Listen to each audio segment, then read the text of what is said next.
ओम शांति।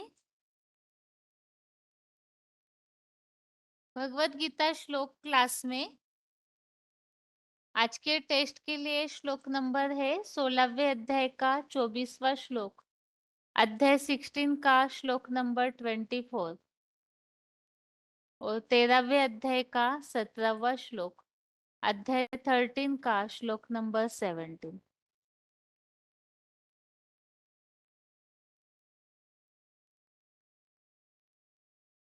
पहले तो जो पॉइंट्स सुने हैं हमने श्लोक के लिए वो पॉइंट्स बताइए।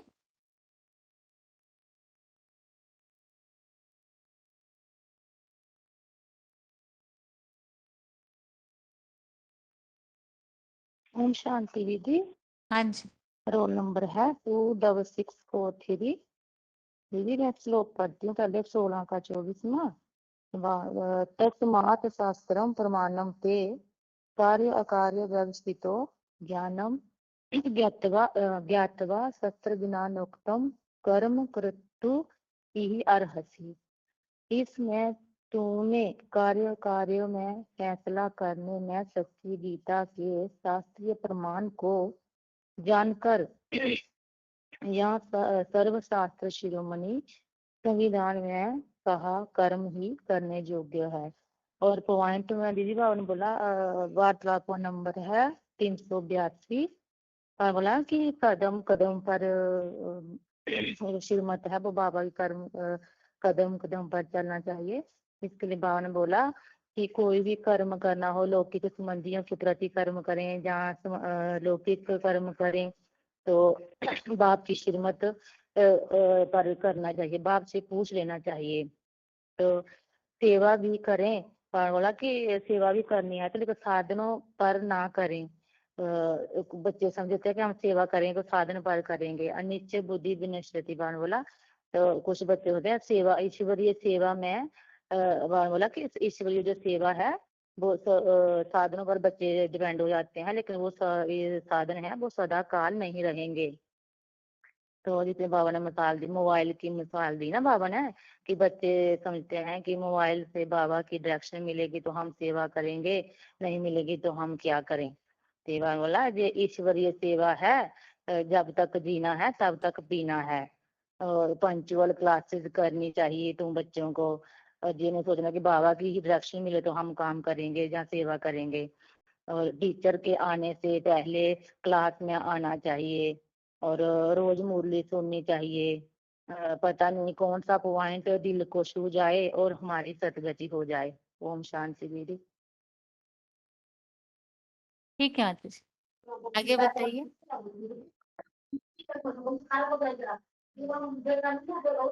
फोन अनम्यूट है आगे।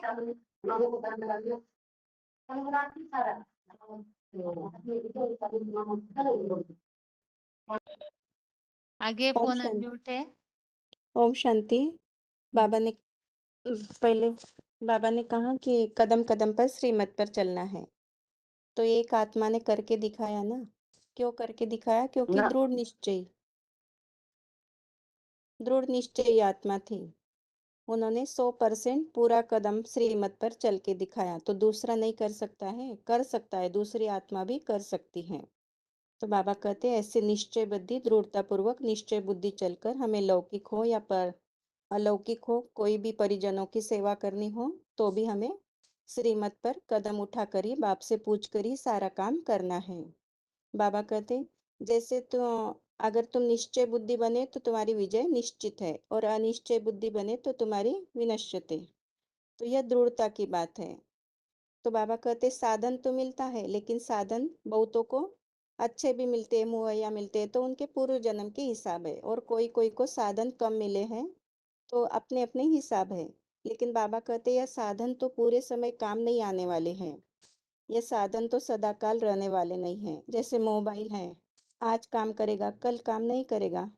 तो बाबा कहते कि बाबा से बात पूछने के लिए तो मोबाइल की भी आवश्यकता नहीं, माना साधनों की भी आवश्यकता नहीं। पढ़ाई गहराई से पढ़नी चाहिए।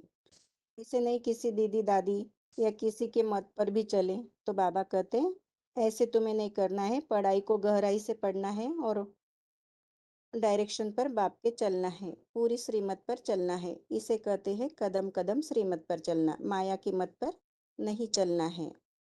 और पंचुअल रहना है, बाबा कहते रेगुलर चलना है। जैसे आधा घंटा लेट आ गए तो टीचर का तो डिसरिगार्ड हो गया, और टीचर का डिसरिगार्ड माना पढ़ाई का डिसरिगार्ड। तो बाबा कहते पढ़ाई का डिसरिगार्ड नहीं करना है, रेगुलर पंचुअल वाला ही, अच्छी श्रीमत पर चलने वाला ही ऊंचा पद पाएगा।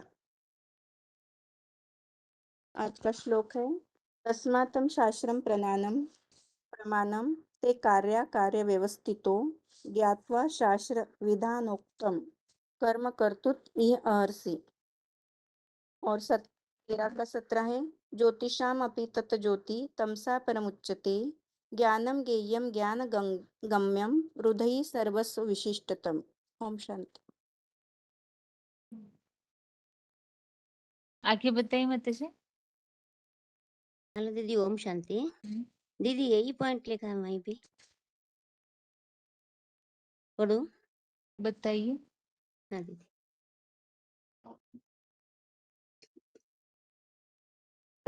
ओम शांति दीदी। हेलो ओम शांति दीदी। हाँ जी। वार्तालाप 382 है। कदम कदम पर कदम कदम का मतलब है प्रमाण को जानना।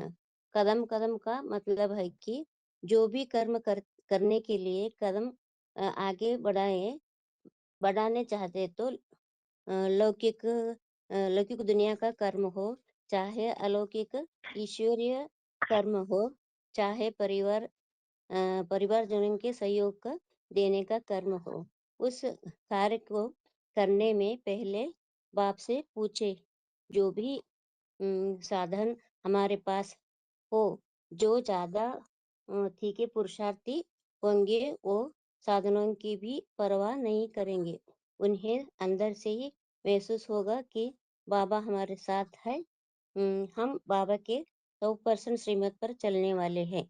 अगर एक आत्मा ऐसी कर सकती है कि दूसरी आत्मा क्यों नहीं कर सकती है? एक आत्मा दृढ़ निश्चय पूर्वक अंदर से यह भाव कर सकती है कि हम श्रीमत पर चलते ही हैं, मन मत या मनुष्य मत पर नहीं चलेंगे, तो निश्चय में विजय होती है। अनिश्चय बुद्धि को विनश्यते होते हैं, वो कार्य में सफल हो नहीं सकता। दृढ़ता की बात है, जितना साधन मिलता हो, सहज सहज मिलता हो, वो अभी सहज राजयोग है। राजयोग को ओम बहुत शांति दीदी। साधन कोई को बहुत साधन मिले, जरूर पूर्व जन्म के उनका हिसाब किताब अच्छा है, तो ढेर सारे साधन मिले हैं। कोई को इतना साधन नहीं मिले हैं, कोई गरीब है, कोई बहुत साधन होते हैं उनके पास, माया होता है, परंतु ईश्वरीय ईश्वर पुरुषार्थ में साधन सदा काम न आने वाले हैं। मोबाइल हो, फोन हो, आज काम आए करता है, कल काम नहीं करेगा। आज साधन है, साधनों होते हुए भी बाप से संपर्क नहीं जुड़ेगा। ऐसे परिस्थिति बन जाती है, तो क्या करेंगे? पढ़ाई पढ़ेंगे गहराई से, या पूछ पूछ कर चलेंगे दीदी से, दादी से, बहनों से, भाइयों से, या बाबा से डायरेक्शन मिलेगा तो करेंगे, नहीं मिलता है तो कदम कदम पर हमें मति नहीं मिलती है, तो क्या करें?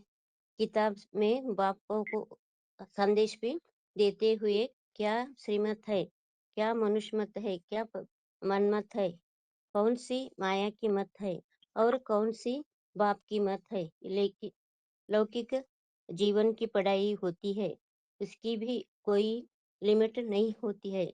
ईश्वरीय पढ़ाई है, जब तक जीना है तब तक पीना है, लेकिन एक बंधन बांधा हुआ है स्टूडेंट्स के लिए। स्टूडेंट्स को रेगुलर होना है और पंक्चुअल होना है और कोई दिन का क्लास न छोड़े। क्लास छूट गया तो पॉइंट्स बुद्धि से निकल गया। और पंक्चुअल भी होना चाहिए। जो पंक्चुअल स्टूडेंट्स होते हैं रेगुलर क्लास अटेंड करते हैं और पूरा क्लास अटेंड करते हैं, पंक्चुअल कहा जाता है। ऐसा नहीं आधा घंटा लेट हो तो परवाह नहीं, हर्जा नहीं। तो टीचर को वैल्यू नहीं दे सकते। टीचर समझाने वाला है, उनको वैल्यू नहीं दे सकते। टीचर का रिगार्ड नहीं रखते, इसीलिए उनका वैल्यू नहीं रखेंगे तो पढ़ाई की भी वैल्यू नहीं करते। पढ़ाई पढ़ाई को महत्व देंगे तो बुद्धि से कदम कदम पर श्रीमत लेने का पॉइंट्स कैसे आवेगा। जो पढ़ाई पर ज्यादा ध्यान देने वाले उनके बुद्धि में कदम कदम पर श्रीमत की पॉइंट्स संकल्प में रहते हैं। नहीं तो बहुत ऐसा कहते हैं कि मौका आता है, ऐसे समय आता है तो हमें बाबा का पॉइंट्स भूल जाते हैं। भूल गया तो श्रीमत लेने का अभ्यास कैसे पक्का होगा। श्लोक पढ़ो दीदी। हाँ जी। तस्मात् शास्त्रं प्रमाणं ते कार्य व्यवस्थितो ज्ञात्वा शास्त्रे विधानोक्तं कर्म कर्तुम् इह अर्हसि। और 13 का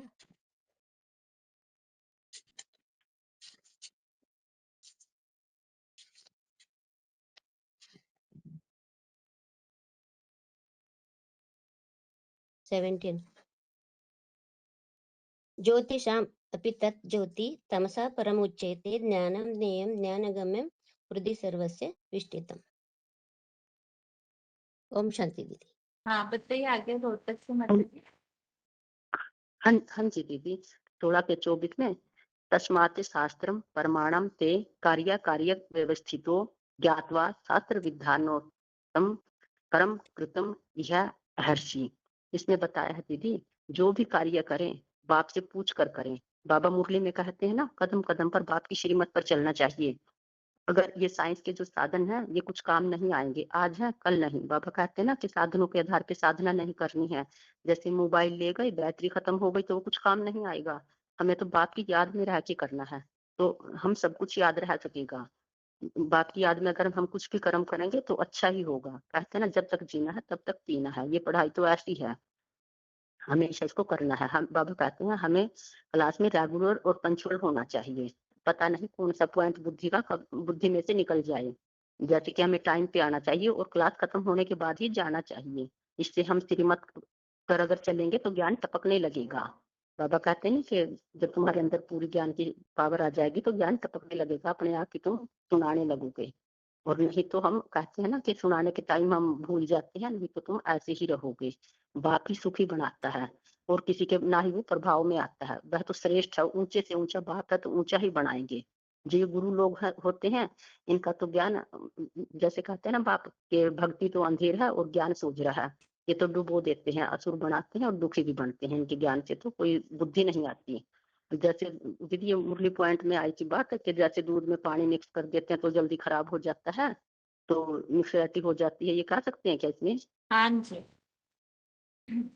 जैसे अमृत वेला आई थी ना मुरली में बात, कि जैसे हाँ दूध में पानी डाल देते हैं तो दूध जल्दी खराब हो जाता है। अगर हम उसमें पानी नहीं डालेंगे तो वो खराब ही होएगा।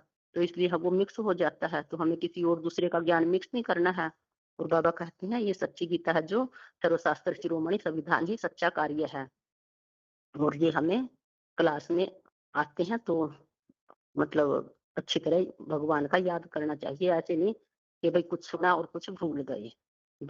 भगवान ही हमें सच्चा ज्ञान देते हैं। और जो 13 का 17 है दीदी, इसमें बताया है ज्योतिषाम अपि तत् ज्योति तमस परम उच्यते उच्यते ज्ञानम ज्ञेयम ज्ञान गम्यम हृदि सर्वस्य विष्टि। इसमें बताते हैं भगवान जब सृष्टि पे आते हैं तो 3 मूर्तियों के साथ आते हैं। वह अजन्मा होते हुए भी अखुट ज्ञान का भंडार है। वह आकर राज्यों की पढ़ाई पढ़ाते हैं। उस ज्ञान योग की ऊर्जा की पावर को जो अपने अंदर भर लेते हैं, वो मतलब सारे कलप पे काम करती रहती है। वह नंबरवार है, किसी में कम, किसी में ज्यादा पावर है। तो उदाहरण के तौर पे बाबा बताते हैं कि सागर का उदाहरण दिया कि सागर की गहराई को कोई नाप नहीं सकता। जैसे कहा है ना, सारी धरती की का कागज करो और सारे जंगल की कलम बनाओ और सारे समुद्र की स्याही, तो भी भगवान का ज्ञान हम नाप नहीं सकते, लिख नहीं सकते। जैसे सूर्य होता है, सारी दुनिया का मुखिया होता है, नक्षत्रों का भी, दुनिया का भी, लेकिन वो तो जड़ सूर्य है, लेकिन भगवान तो चैतन्य सूर्य है, ज्ञान से पाने योग्य है, जानने योग्य है, अंधकार से परे है। वह ज्योतियों की भी ज्योति है। वह डिटैच होकर रहता है, तब भी सबको प्रकाश देता है। इसकी सोल तो आग का गोला है। तो जैसे कि कहा है कि ब्रह्मा के दिन कभी भी अंधकार में नहीं आता, इसलिए कहा कि ब्रह्मा का दिन और ब्रह्मा की रात गाई गई है, लेकिन प्रजापिता के लिए नहीं कही है ये बात। भगवान सर्वव्यापी नहीं है, उसकी याद सब में समाई है। जैसे नीम की कड़वाहट सारे पेड़ में होती है ना, इसी तरह भगवान की याद सब में समाई है। वह अपने संग के रंग से पारस बुद्धि बना देते हैं। ज्ञान के तीसरे नेत्र से ही हम उसको पा सकते हैं, देख सकते हैं। ठीक है दीदी। आगे हेलो। बताइए। हाँ जी, ठीक है।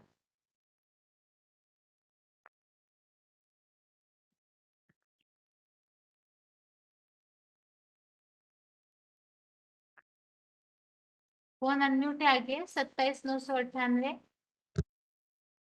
शांति बहन जी, हाँ जी। मैं बताऊं कार्य मतलब कार्य के बारे में कि कौन सा कार्य करना चाहिए, कौन सा नहीं करना चाहिए, सच्ची गीता के प्रमाण अनुसार हाँ जो जी। बाबा करके बता रहे हैं। तो इसके अनुसार बताया गया है, बाबा ने कहा है कि शास्त्रीय प्रमाण को जानना।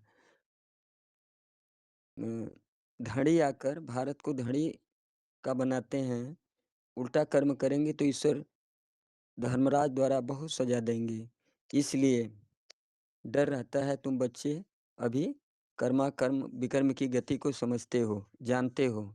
यह कर्म अकर्म हुआ। बाप की गहरी याद में कर्म करेंगे तो उसका कोई कर्म नहीं पड़ेगा, अकर्म हो जाएगा।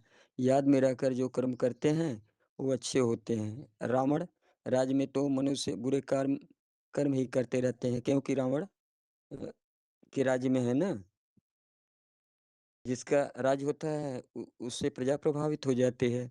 प्रजा माना ही प्रभावित। राम राज्य में कब बुरा काम नहीं होता है। अभी तो श्रीमत तो मिलती ही रहती है, कहाँ बुलावा होगा तो ये करना चाहिए, यानी करना चाहिए। एक बात बुद्धि में ना बैठे तो पूछो, हर बात में पूछो। कदम कदम पर श्रीमत लेना है। अब कदम कदम में तो बाप हमेशा रहेगा नहीं, इसलिए बाबा कहते हैं कि हमेशा पढ़ाई पढ़ते रहो विद्यालय में आकर के, क्योंकि बाबा ने मुरलियों में जो हर श्रीमत दी हुई है, हर बात के लिए दी हुई है। तो कदम कदम का मतलब नहीं कि बाबा ने कहा कि एक कदम बढ़ाओ फिर श्रीमत लो। कदम कदम का मतलब है वो बाबा ने जो मूल्यों में श्रीमत दी है उसके अनुसार कर्म करने के लिए कहा है। ओम शांति।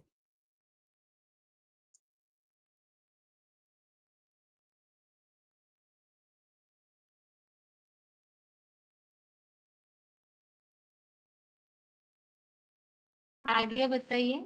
24,548।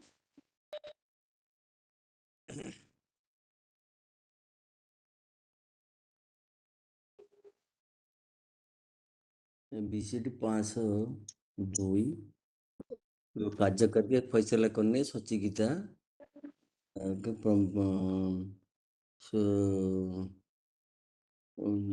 प्रमाण को जानना चाहिए। तो तुम्हारी बुद्धि में है बाप हमको श्रेष्ठ श्रेष्ठ श्रेष्ठ बनाते हैं और तो सब भ्रष्ट बना देते हैं। बाप सिमत से श्रेष्ठ बनाते हैं।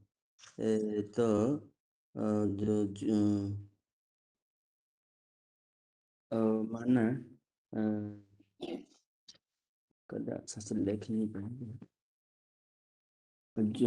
जो भी है जो दूसरा की जो भी मत है वो नहीं लेना है। इसलिए बोला लौकिक के कुछ नहीं, लौकिक को कुछ नहीं पूछना है कि कुछ उनके मत नहीं, मन पर नहीं चलना है।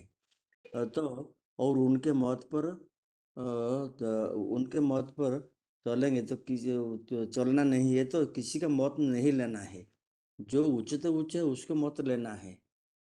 ये मम्मा काका और जो भी है उनकी मत पर नहीं चलना है, तो चलेंगे तो गिर पड़ेंगे।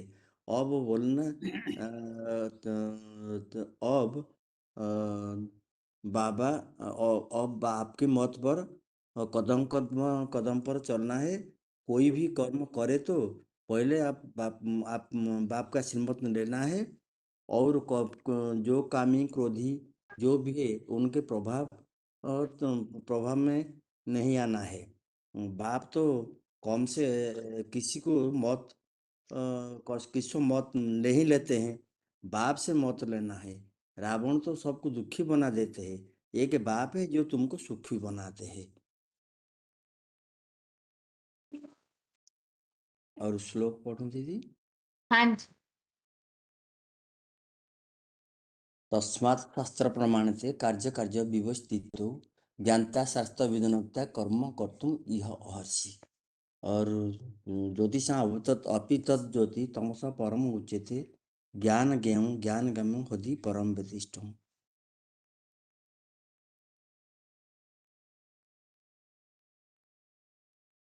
आगे बताइए किनका अनम्यूट है।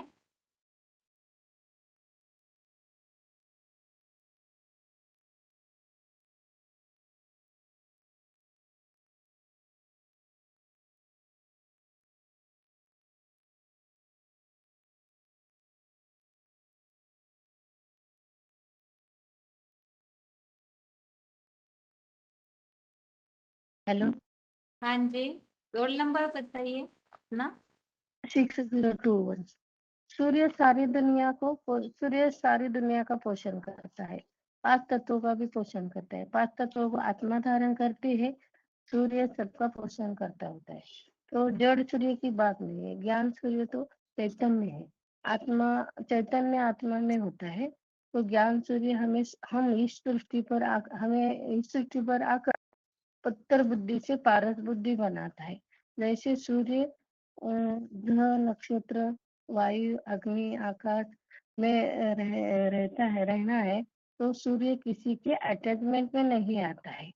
और उसका कोई सूर्य किसी के अटैचमेंट में नहीं होता है। हेलो। ओम शांति दीदी। 26313। हाँ दीदी। हेलो श्लोक बोलो। बोलिए। हेलो। हेलो। माता जी, हेलो सुन लिया, बोलिए श्लोक। हाँ जी। हाँ ज्योतिषाम अपि ततो ज्योति तमस पर उच्यते ज्ञानम ज्ञेयम ज्ञानगम्यम बुद्धि सर्वस्य विष्टितम। और 24वां बोलते हैं इसका, 16 का 24 बोलते हैं।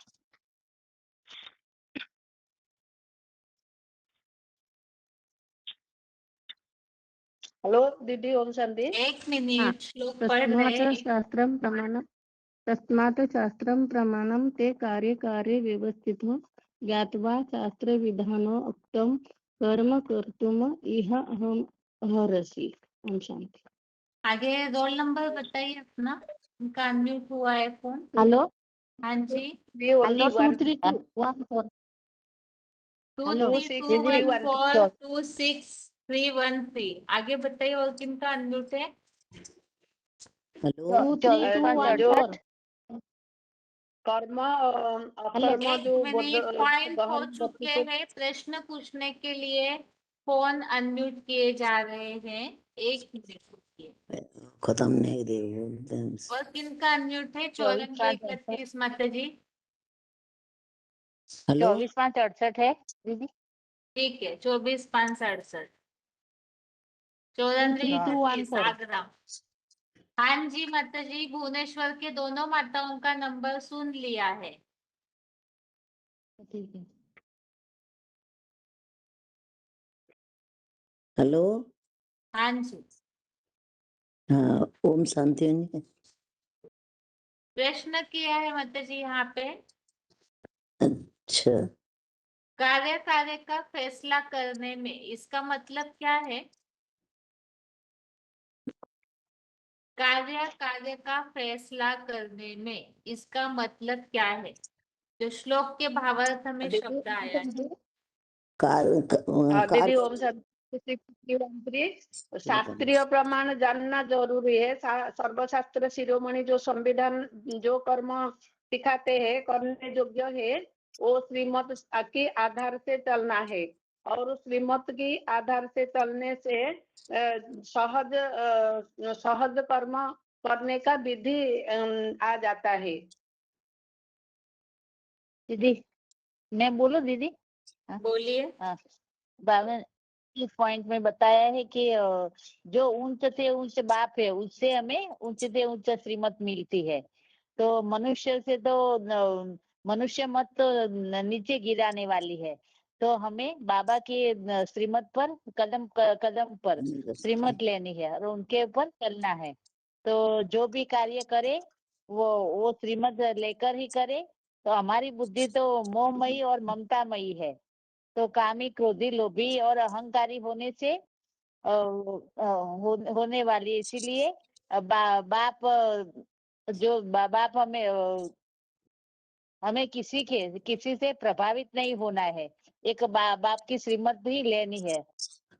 और उन गुरुओं ने तो हमें डुबाया है और जो बाप हमें ऊंचे चढ़ाने वाला है, जैसे कहा है दीदी। हेलो बहन जी। पॉइंट रिपीट ना करें ताकि हेलो। समय बचे। पॉइंट हो चुके हैं। यहाँ शब्द का अर्थ पूछा था, आप क्या समझ रहे हैं कार्य का फैसला करने में? इस बात का अर्थ क्या समझा है, ये प्रश्न पूछा है। दीदी जो कर्म गुह्य गति को न जानने के कारण सब विकर्म होते हैं। तो इसीलिए जो भगवान ने प्रैक्टिकल में आकर के जो श्रीमत देते हैं कलियुग के अंत में, वो कार्य की गति को जानने से फैसला हो जाता है।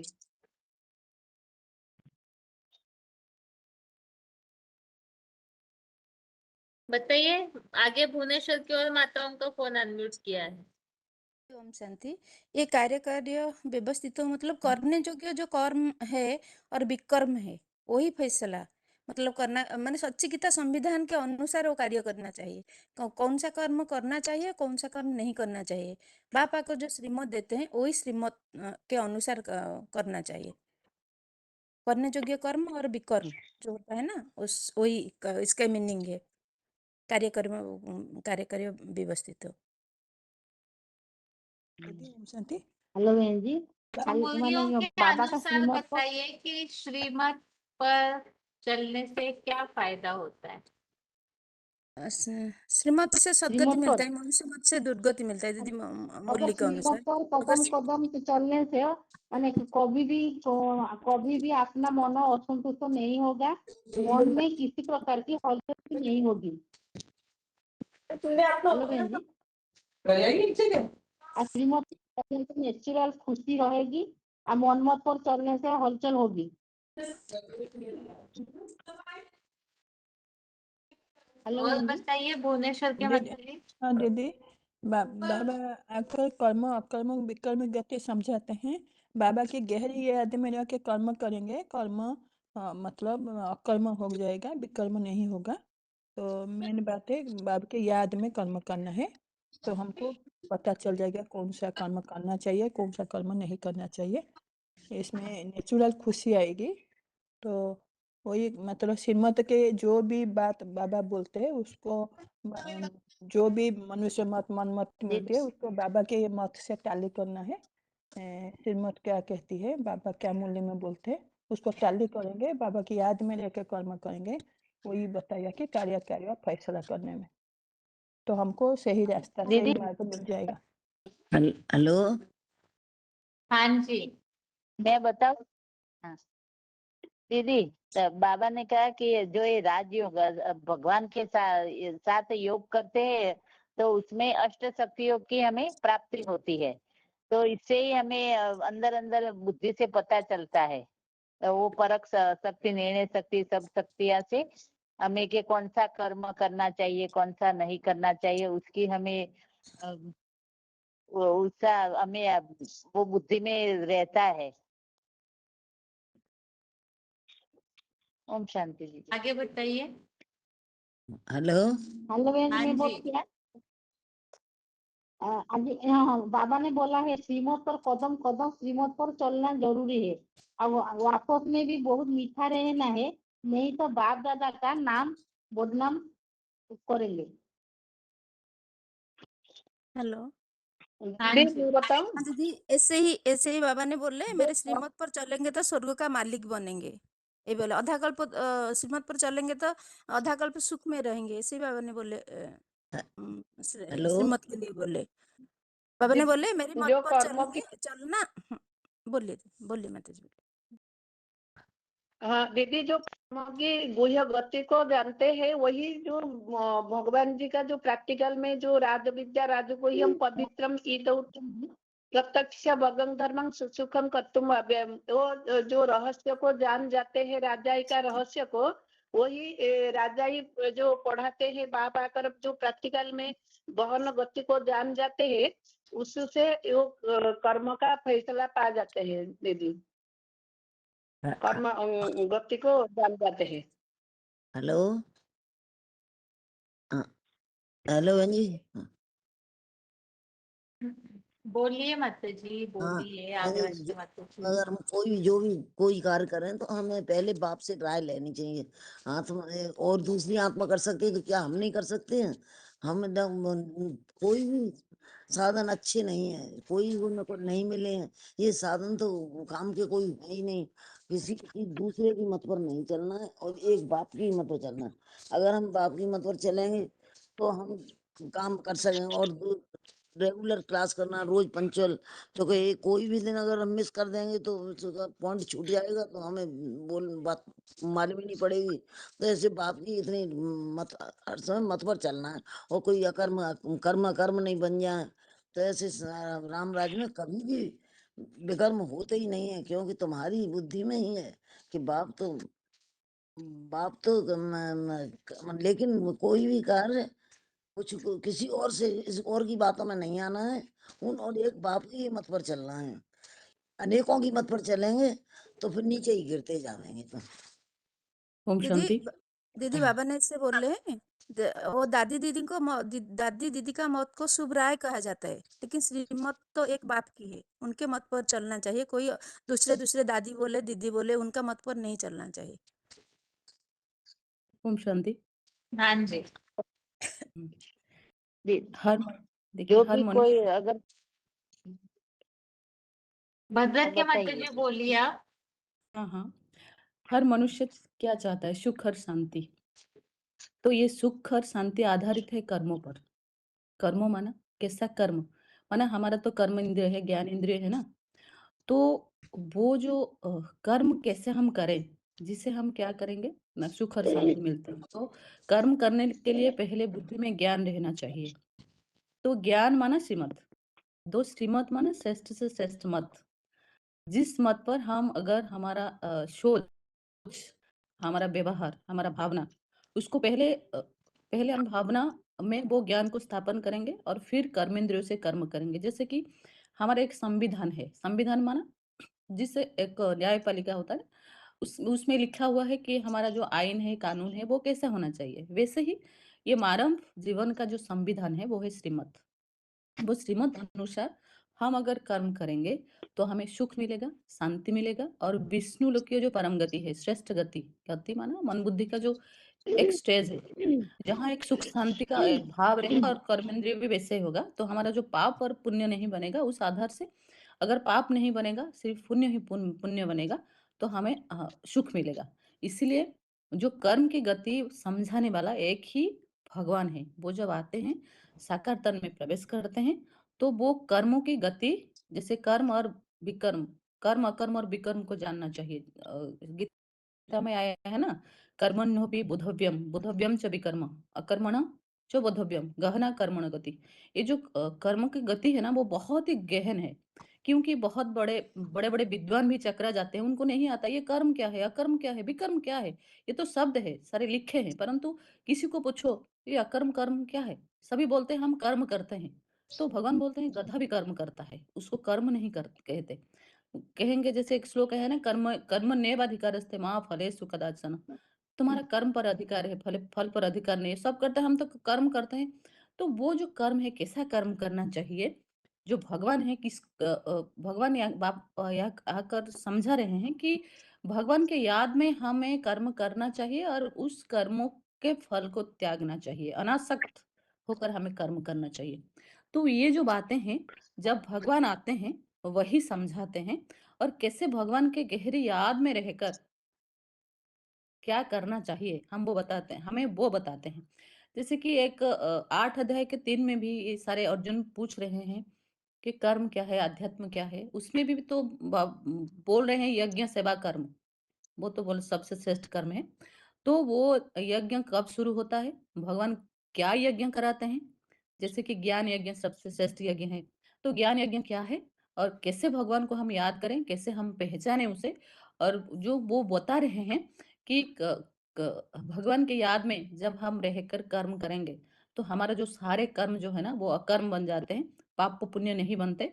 और आत्मिक स्मृति में रहकर हम कर्म करेंगे, परमात्मिक स्मृति में रहकर कर्म करेंगे तो वो सुकर्म बन जाता है। कैसे कर्म जो है, जो गति है ना, वो श्रीमत बता रहे हैं भगवान। तो अभी जो भगवान संगम में आए हैं और किसी युग में वो नहीं आते, तो यहाँ संगम में हमें भगवान को पहचानना है ताकि यहीं से हमारे अंदर जो संस्कार होगा, कर्म संस्कार, आत्मा क्या करता है अपना संस्कार को ले जाता है। तो हम जो संस्कार भरेंगे अपने अंदर, अपने को सुधारेंगे और उस अनुसार कर्म की गति क्या है अपने बुद्धि में धारण करेंगे, अपने कर्मेंद्रिय में धारण करेंगे, ताकि 23 तत्वों के साथ हम जब जाएंगे, हमारा जो संस्कार हमारे साथ जाएगा उसी अनुसार हम जन्म जन्मांतर कर्म करेंगे और जन्म जन्मांतर सुखी रहेंगे। वही इसका समय अभी है। ओम शांति।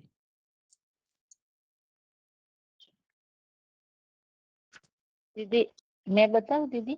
बताइए।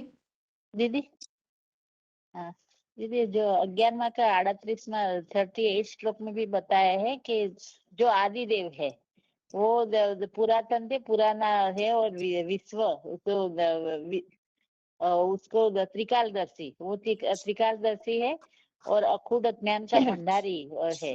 तो हमें जानना है और विश्व का परम आश्रय है और सभी धर्मों में उनकी मान्यता है। तो जो सबसे ऊंचे थे ऊंचे पर ब्रह्म है, तो वो उसको हमें जानने से सब कुछ और उसकी श्रीमत पर चलने से हम अच्छे ही हमारे से कर्म होंगे, उसकी याद में जो भी कर्म करेंगे वो अच्छे ही होंगे, जैसे बताया है दीदी। आगे अगला प्रश्न है कि 13वें हाँ अध्याय दीदी। के जो श्लोक दीदी हमने समझे हैं, जिसमें भगवान के या साकार निराकार के टॉपिक में जो बातें चल रही है, उसमें स्थिति के बारे में जो बातें आई हुई है, तो जो आपको याद है अभी तक जो भी श्लोक हमने पढ़े हैं 13वें अध्याय में, उसमें जो स्थिति बताई जा रही है, तो उस स्थिति बिना देखे जो आपने श्लोक पढ़े हैं उसमें से जो भी बातें याद है वो बताइए। दीदी बोलते हेलो रहिए माता जी, बताइए। दीदी, पर मुझे एक प्रश्न था, खाली पूछना था कि वो हाँ जी। वेबएक्स के कैसे ज्वाइन, दूसरी माता जी को ज्वाइन करना है तो वो कैसे ज्वाइन करें हम? 15 दिन से मधुबन में फोन किया तो वो बोल रहे थे कि यहाँ आना पड़ेगा, पर हम तो जा नहीं सकते, इसीलिए बोल रही हूँ। आप मुझे एक बार सिखाएंगे कैसे ज्वाइन करना है? अच्छा माता जी, आप अपने फोन में अपने आप इंस्टॉल नहीं किए हैं? दीदी मैं मेरे फोन में तो बताऊं फिर वेबएक्स है दीदी, मेरे फोन में तो वेबएक्स है, पर उनके फोन में डाउनलोड नहीं हो रहा है। पुराने फोन है तो डाउनलोड नहीं हो रहा है, पर वो बोल रही है मुझे ज्वाइन कीजिए, वो माता माता जी जी बोल रहे फिर 15 दिन छोटे से। फोन ना कीपैड से ज्वाइन होने बोलिए। कीपैड नहीं है उनके पास, एंड्रॉइड है, पर वो फोन एंड्रॉइड अस्तित्व में में भी नहीं है। कॉलिंग सिस्टम होता है ना माता जी, हाँ डायलिंग नंबर से जुड़ना पड़ेगा। अगर पुराने मॉडल का फोन है तो नहीं हो पाता है, उसमें वेबएक्स बार बार अपडेट होता है ना, तो उसके कारण हाँ नहीं होता है। अगर 5G वाले एंड्रॉइड वाले सिस्टम वाले फोन है तो हो भी जाता है, या कोई कोई इसमें थोड़े रहता है अंदर से ऐसे सेटिंग कि इसमें नया वेबएक्स भी इंस्टॉल होता है। लेकिन बहुत ओके पुराना दीदी। फोन है तो उसमें फिर डायल करके ही जुड़ना पड़ेगा। पर डायल करके जुड़ते हैं तो वो अस्तित्व में नहीं है ऐसा बोलता है। मैं भी डायल करके ट्राई किया और वो माता जी ने भी ट्राई किया, तो वो फोन अस्तित्व में नहीं, वो नंबर अस्तित्व में नहीं है ऐसा बोल रही थोड़ा है। तो सा फिर संयम से करना पड़ेगा। जो पहले वाला तो नंबर है 0116480, वो जो नंबर है वो पहले हाँ देखिए सही डाला है या नहीं, क्योंकि वो सही नंबर अगर डालते सही वो डाला है तो उसमें वेबएक्स का वो कंपनी का मैसेज सुनाई देता ही है। उसके बाद फिर और 2 नंबर डालने पड़ेंगे। हम पूना के और मुंबई हमारे नजदीक होता है तो वो हाँ, दोनों नंबर डाला, पर वही दोनों नंबर अस्तित्व में नहीं है ऐसा तो माता फोन जी में ये बोलते हैं। दिल्ली वाला नंबर ही डाल के देखिए, अगर उससे जुड़ता है या नहीं चेक कीजिए। ओके दिल्ली वाले उसका नंबर से मीटिंग डाल के मीटिंग पासवर्ड देखिएगा। नंबर हम्म? मीटिंग पासवर्ड भी डालना पड़ेगा उसमें। हाँ जी, पहले वो 011 वाला जो नंबर है वो पूरा डालिए। हाँ कॉल कनेक्ट दीदी करता एक है मिनट, वेबएक्स। मुझे लिखा नहीं, मुझे बोलिए तो मैं लिख देती हूँ। हाँ जी, बोलिए। आपको नंबर चाहिए ना माता जी? हाँ तो वो तो मैंने लिस्ट तो ना, फोटो तो मैंने पढ़ा है क्योंकि मेरे में तो वो ज्वाइंट होता है, तो मैंने वो दिल्ली वाला नंबर में ज्वाइन करूंगी तो सही हो जाएगा। एक मिनट माता जी। हाँ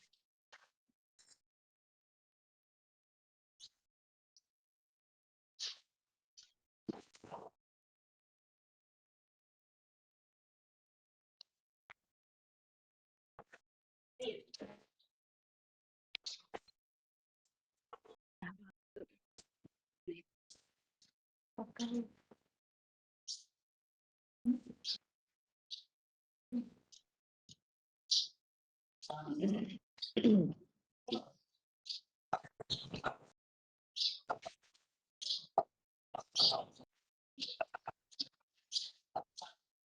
अच्छा जी, देखिए नंबर लिखिए, जो दिल्ली वाला नंबर ज्वाइन करना है ना वो वाला। हाँ तो बोलिए दीदी। 011 011 64 64 800 800 114। 114 011 64 800 114। हम्म, हाँ तो अब वही नंबर लगाना है, फिर पासवर्ड आएगा उसका, पासवर्ड ये के नंबर पिन कोड डालने के। के बाद कॉल कनेक्ट होता है। हाँ कॉल कनेक्ट होने से वो खुद ही वहां से मैसेज आएगा कि आप अपना मीटिंग आईडी डालिए। तो हाँ उस समय फिर गीता क्लास का या मुरली क्लास का जो नंबर है वो डालिए। वो ओके। नंबर है आपके पास?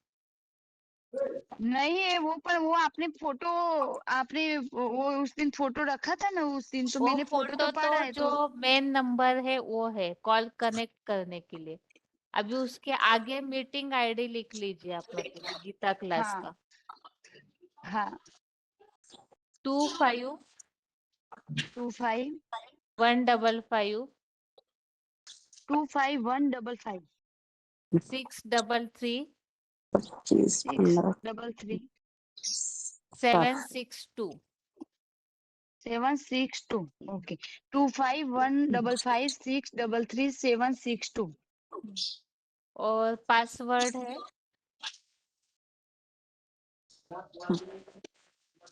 80 80 70 70 60 60 50। 50। और अभी दीदी डायल कर, माता के एक क्लास। मिनट एक मिनट मत दीजिए। हाँ नंबर हाँ जब डायल करेंगे ना 25 वाला, मीटिंग आईडी और हाँ पासवर्ड, तो डायल हाँ करके अगर नंबर जुड़ते हैं तो लास्ट में हैश लगाना है। ओके। मीटिंग में नंबर डायल करे ત્યારે तब हैश लिखना है। हाँ, लास्ट में ओके 762 डालने के बाद हैश लगाइए, फिर थोड़ा 1 सेकंड वेट कीजिए, तो वहां से ही मैसेज आता है अपना पासवर्ड डालिए। तो पासवर्ड वाला ओके नंबर लगा करके भी लास्ट में हैश लगाना है। ओके दीदी। और अगर और दीदी डिस्कनेक्ट होता हाँ है तो 2-3 बार ट्राई करने बोलिए। और ओके नंबर गलत नहीं होना चाहिए, नंबर गलत होने से ही कॉल कनेक्ट कट हो जाता है। नहीं, हाँ ये बात सही है। पर दीदी वो गुजराती माताओं के क्लास आता है तो उसका मीटिंग नंबर है, हाँ। तो वो मीटिंग नंबर डाल के वो पासवर्ड भी लगा देना है। ये नंबर पहले लगाना है जो आप दिल्ली वाले बोले न, वही नंबर, और हाँ मीटिंग जी, नंबर लगाना है, फिर वो पासवर्ड लगाना है। हाँ जी। ओके, तो ये नंबर तो कोई भी क्लास में ज्वाइन हुए तो वो नंबर ये पहले नंबर जो 011 वाला अभी लगाना है। आपको 011 वाला नंबर कोई भी क्लास में ज्वाइन होने से चलेगा। बाकी जो मीटिंग और दूसरे दो पासवर्ड। नंबर है ना, आईडी, मीटिंग का और पासवर्ड, वो हर क्लास का अलग अलग होगा। ओके, आईडी तो आपने दिया नहीं, मीटिंग नंबर और पासवर्ड दिया। आईडी। मीटिंग आईडी ही मीटिंग नंबर है। ओके दीदी, हाँ। थैंक यू दीदी, हाँ। ठीक है मंतीश। हाँ। ओम शांति दीदी। हाँ जी, इच्छित के बारे में बताना दीदी। हाँ जी। 13वें अध्याय में क्या समझा है, ये प्रश्न पूछा है। शुरू में तो क्षेत्रक के बारे में बताया गया था कि अर्जुन जिसमें प्रवेश करते हैं, जिसमें सुप्रीम सो प्रवेश करते हैं, और जो उसको जानता है वही क्षेत्रज्ञ है। उसको तो जानने वाला तो एक परमपिता परमात्मा ही है, और जो उसको जानता है वो ज्ञाता है। और उसके बाद फिर स्थिति के बारे में बताया गया। उसके शरीर के जैसे पांच पांच भूत शरीर के बारे में बताया कि जैसे पांच भूत, इंद्रियां, मन, बुद्धि, 23 तत्वों के बारे में बताया गया है। और चेतना, धारणा, शक्ति, और चेतना, धारणा, शक्ति, इनके और क्या बताया गया था, चेतना, धारणा, 23 तत्वों का मतलब जो कहा, 5 इंद्रियां, 5 ज्ञान इंद्रिया, 5 कर्म इंद्रिया, 5 उसके स्पर्श, स्पर्श, स्पर्श, गंध, और गंध, स्पर्श, याद नहीं आ रहा दीदी, स्पर्श, गंध, और 23 तत्व बताए गए थे। फिर उसके बाद विकार सहित क्षेत्र का चेतना, धारणा, शक्ति, फिर उसके बाद उसका स्थिति के बारे में बताया गया है कि जो उसके गुण है, विशेषता, तो गुण विशेषता में बताया गया, जैसे निर्माण भाव, पाखंडहीनता, शुद्धता, चित्त में संयमता, इंद्रियों के विषयों में वैराग, स्त्री पुत्र और घर में अनासक्त, भीड़ भाड़ में अरुचि, अशुद्धता, सरलता, और सुख दुख में समान, क्षमा, अव्यभिचारी। बस दीदी इतना याद। आगे बताइए। बढ़ दिया क्या माता जी? ओम शांति दीदी। दीदी, हाँ जी। ये प्रश्न तो मैंने तैयार नहीं किया है। वो जो आगे बताया था ना, कार्यकारी का फैसला कैसे कर सकते हैं, हम्म, इसका उत्तर बताऊं। बताइए। कार्यकारी का फैसला माना सुबह से शाम तक हम कैसा कैसा कर्म करते हैं, उसको कैसे करना है, ये है ना दीदी इसका भाव। मतलब फैसला, कर्म का फैसला कैसे करना है, कर्म करने का तरीका क्या है, ऐसे उत्तर देना हाँ है ना। जी, हाँ जी माता जी। जैसे हम सर्वशास्त्र शिरोमणि श्रीमद् भागवत गीता में दिया हुआ श्रीमत के आधार पर जो कर्म करते हैं वो पापों से मुक्त हो जाते हैं। कदम कदम पर, कदम कदम का अर्थ हो, जो भी कार्य हो बाबा से पूछे। हम भी श्रीमत पर चलेंगे। दृढ़ता की बात है, जहाँ दृढ़ता है वहाँ विजय है। श्रीमत पर चलने से सदा बाबा का साथ महसूस होगा। क्या श्रीमत है, क्या मनमत है, क्या परमत है, क्या मनुष्य मत है। ये रेगुलर और पंक्चुअल स्टूडेंट की बुद्धि में टपक जाएगा। जो रेगुलर पढ़ाई नहीं पढ़ते, जाने कौन सा पॉइंट उनकी जीवन से निकल जाएगा। तो हमको रोज बाबा श्रीमत देते हैं मुरली से। मुरली सुनेंगे तो हमको सुबह से शाम तक कैसे कर्म करना है वो बाबा प्रत्येक दिन हमको बता देंगे। इसी के आधार पर हमको कर्म करना है। कर्म की गहन गति, कर्म अकर्म विकर्म का ज्ञान तो हमको श्रीमत से ही मिलता है। तो श्रीमत के आधार पर, मुरली पॉइंट के आधार पर अभी हम सुबह से शाम तक का कर्म का फैसला कर सकते हैं। वो कल ही एक हमको किसी ने लौकिक संबंधियों ने दीदी कुछ पैसे का सहयोग मांगने के लिए बताया था। तो मैंने सोचा बाबा ने तो बताया है मुरली में कि किसी लौकिक संबंधियों से न लेना है न देना है। तो हम श्रीमत के आधार पर ही चलना चाहिए। किसी से भी कोई संबंध नहीं रखना है और किसी से संबंध पापियों से संबंध रखेंगे तो पापी ही बन जाएंगे। पुण्य कर्म करने वालों से संबंध रखेंगे तो पुण्य कर्म ही माता बनेंगे। जी, संबंध रखना, कनेक्शन रखना अलग बात होती है और पैसे का लेन देन करना अलग प्रसंग हो जाता है। बाबा ने तो बोला है लौकिक संबंधियों से तोड़ निभानी है, मतलब उनसे बातचीत करना छोड़ना है, ऐसे तो नहीं बोला है। लौकिक संबंधियों से हम कनेक्शन तोड़ेंगे तो उनकी सेवा कैसे कर पाएंगे फिर। लेकिन लेन देन तो किसी से भी नहीं करनी है, क्योंकि हिसाब किताब बनता है, कर्ज मर्ज हो जाता है, तो इसीलिए पैसों की लेन देन नहीं करनी, ये बताया हुआ है। हाँ दीदी, बाबा ने तो बताया सभी को संदेश देना है, तो संदेश देती हूँ तो सुनते नहीं है ना दीदी। मधुबन जाए ऐसे बोलती हूँ मैं, बाबा का ज्ञान सुनो, बाबा आए, भगवान आए हुए ऐसे बोलती हूँ तो सुनते ही नहीं है ना। तो सुनते नहीं है तो पैसे के अपनी बेटी को जापान भेजने के लिए मुझे पैसे मांगने के लिए आए थे, तो मैंने मना कर ठीक है, दिया बाबा। मतलब हाँ वो ठीक है, मतलब लेन देन नहीं करना है वो ठीक है। बाकी यही बताया, मतलब नहीं सुनते हो एक अलग प्रसंग है। ऐसे तो दुनिया में काफी ऐसी संख्या है जो सुनना नहीं चाहती है, लेकिन हमारा फर्ज है सबको संदेश देना। बाकी कनेक्शन तोड़ना है ये प्रसंग अलग, वो अपने आप ही अगर तोड़ते हैं कनेक्शन तो ठीक है, लेकिन हमें इस तरह से किसी के साथ खराब व्यवहार करना है ये सब नहीं बताया है ना। मतलब तोड़ निभाना है। तोड़ निभाना मतलब श्रीमत के बरखिलाफ जाके नहीं। जो बातचीत वगैरह हल्की फुल्की करते हैं वो तो करना ही है, ताकि उनको हमारे व्यवहार से ये लगे कि हमें भी ज्ञान सुनना है, वो प्रसंग अलग हो जाता है ना। ओके दीदी, ठीक है। ओके, हम शांति। अभी 16वां अध्याय पूरा हो चुका है, इसीलिए प्रश्न पूछे जाएंगे, तो जिन्हें भी उत्तर आ रहा है तो वो उस समय हाथ उठाइए। श्लोक के प्रश्न पूछने के बाद जिन्हें उत्तर आ रहा है वो फिर हाथ उठाइए। पूरे 16वें अध्याय संबंधित ये प्रश्न है। और सबसे पहला प्रश्न ये है, इसी सृष्टि में ही स्वर्ग और नरक दोनों है। ये श्लोक बिना देखे बताना है। इसी सृष्टि में स्वर्ग और नरक दोनों है, इसके लिए कौन सा श्लोक है।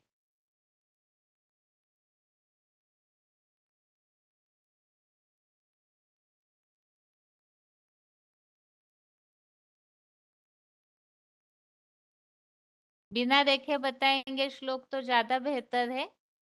बताइए, कौन अनम्यूट है। हाँ जी। दो भूत स्वर्गो लोको अस्मिन् दैव असुर एव च दैव विस्तरस प्रोक्तो असुरो पार्थ मे शृणु। अच्छा, आगे बताइए और किनका अनम्यूट है। हाँ, ओम शांति। हाँ दो जी। सर्गे लोको अस्मिन् दैव असुर एव च दैवो विस्तरशः प्रोक्त असुर पार्थ मे शृणु। ओम शांति। बताइए।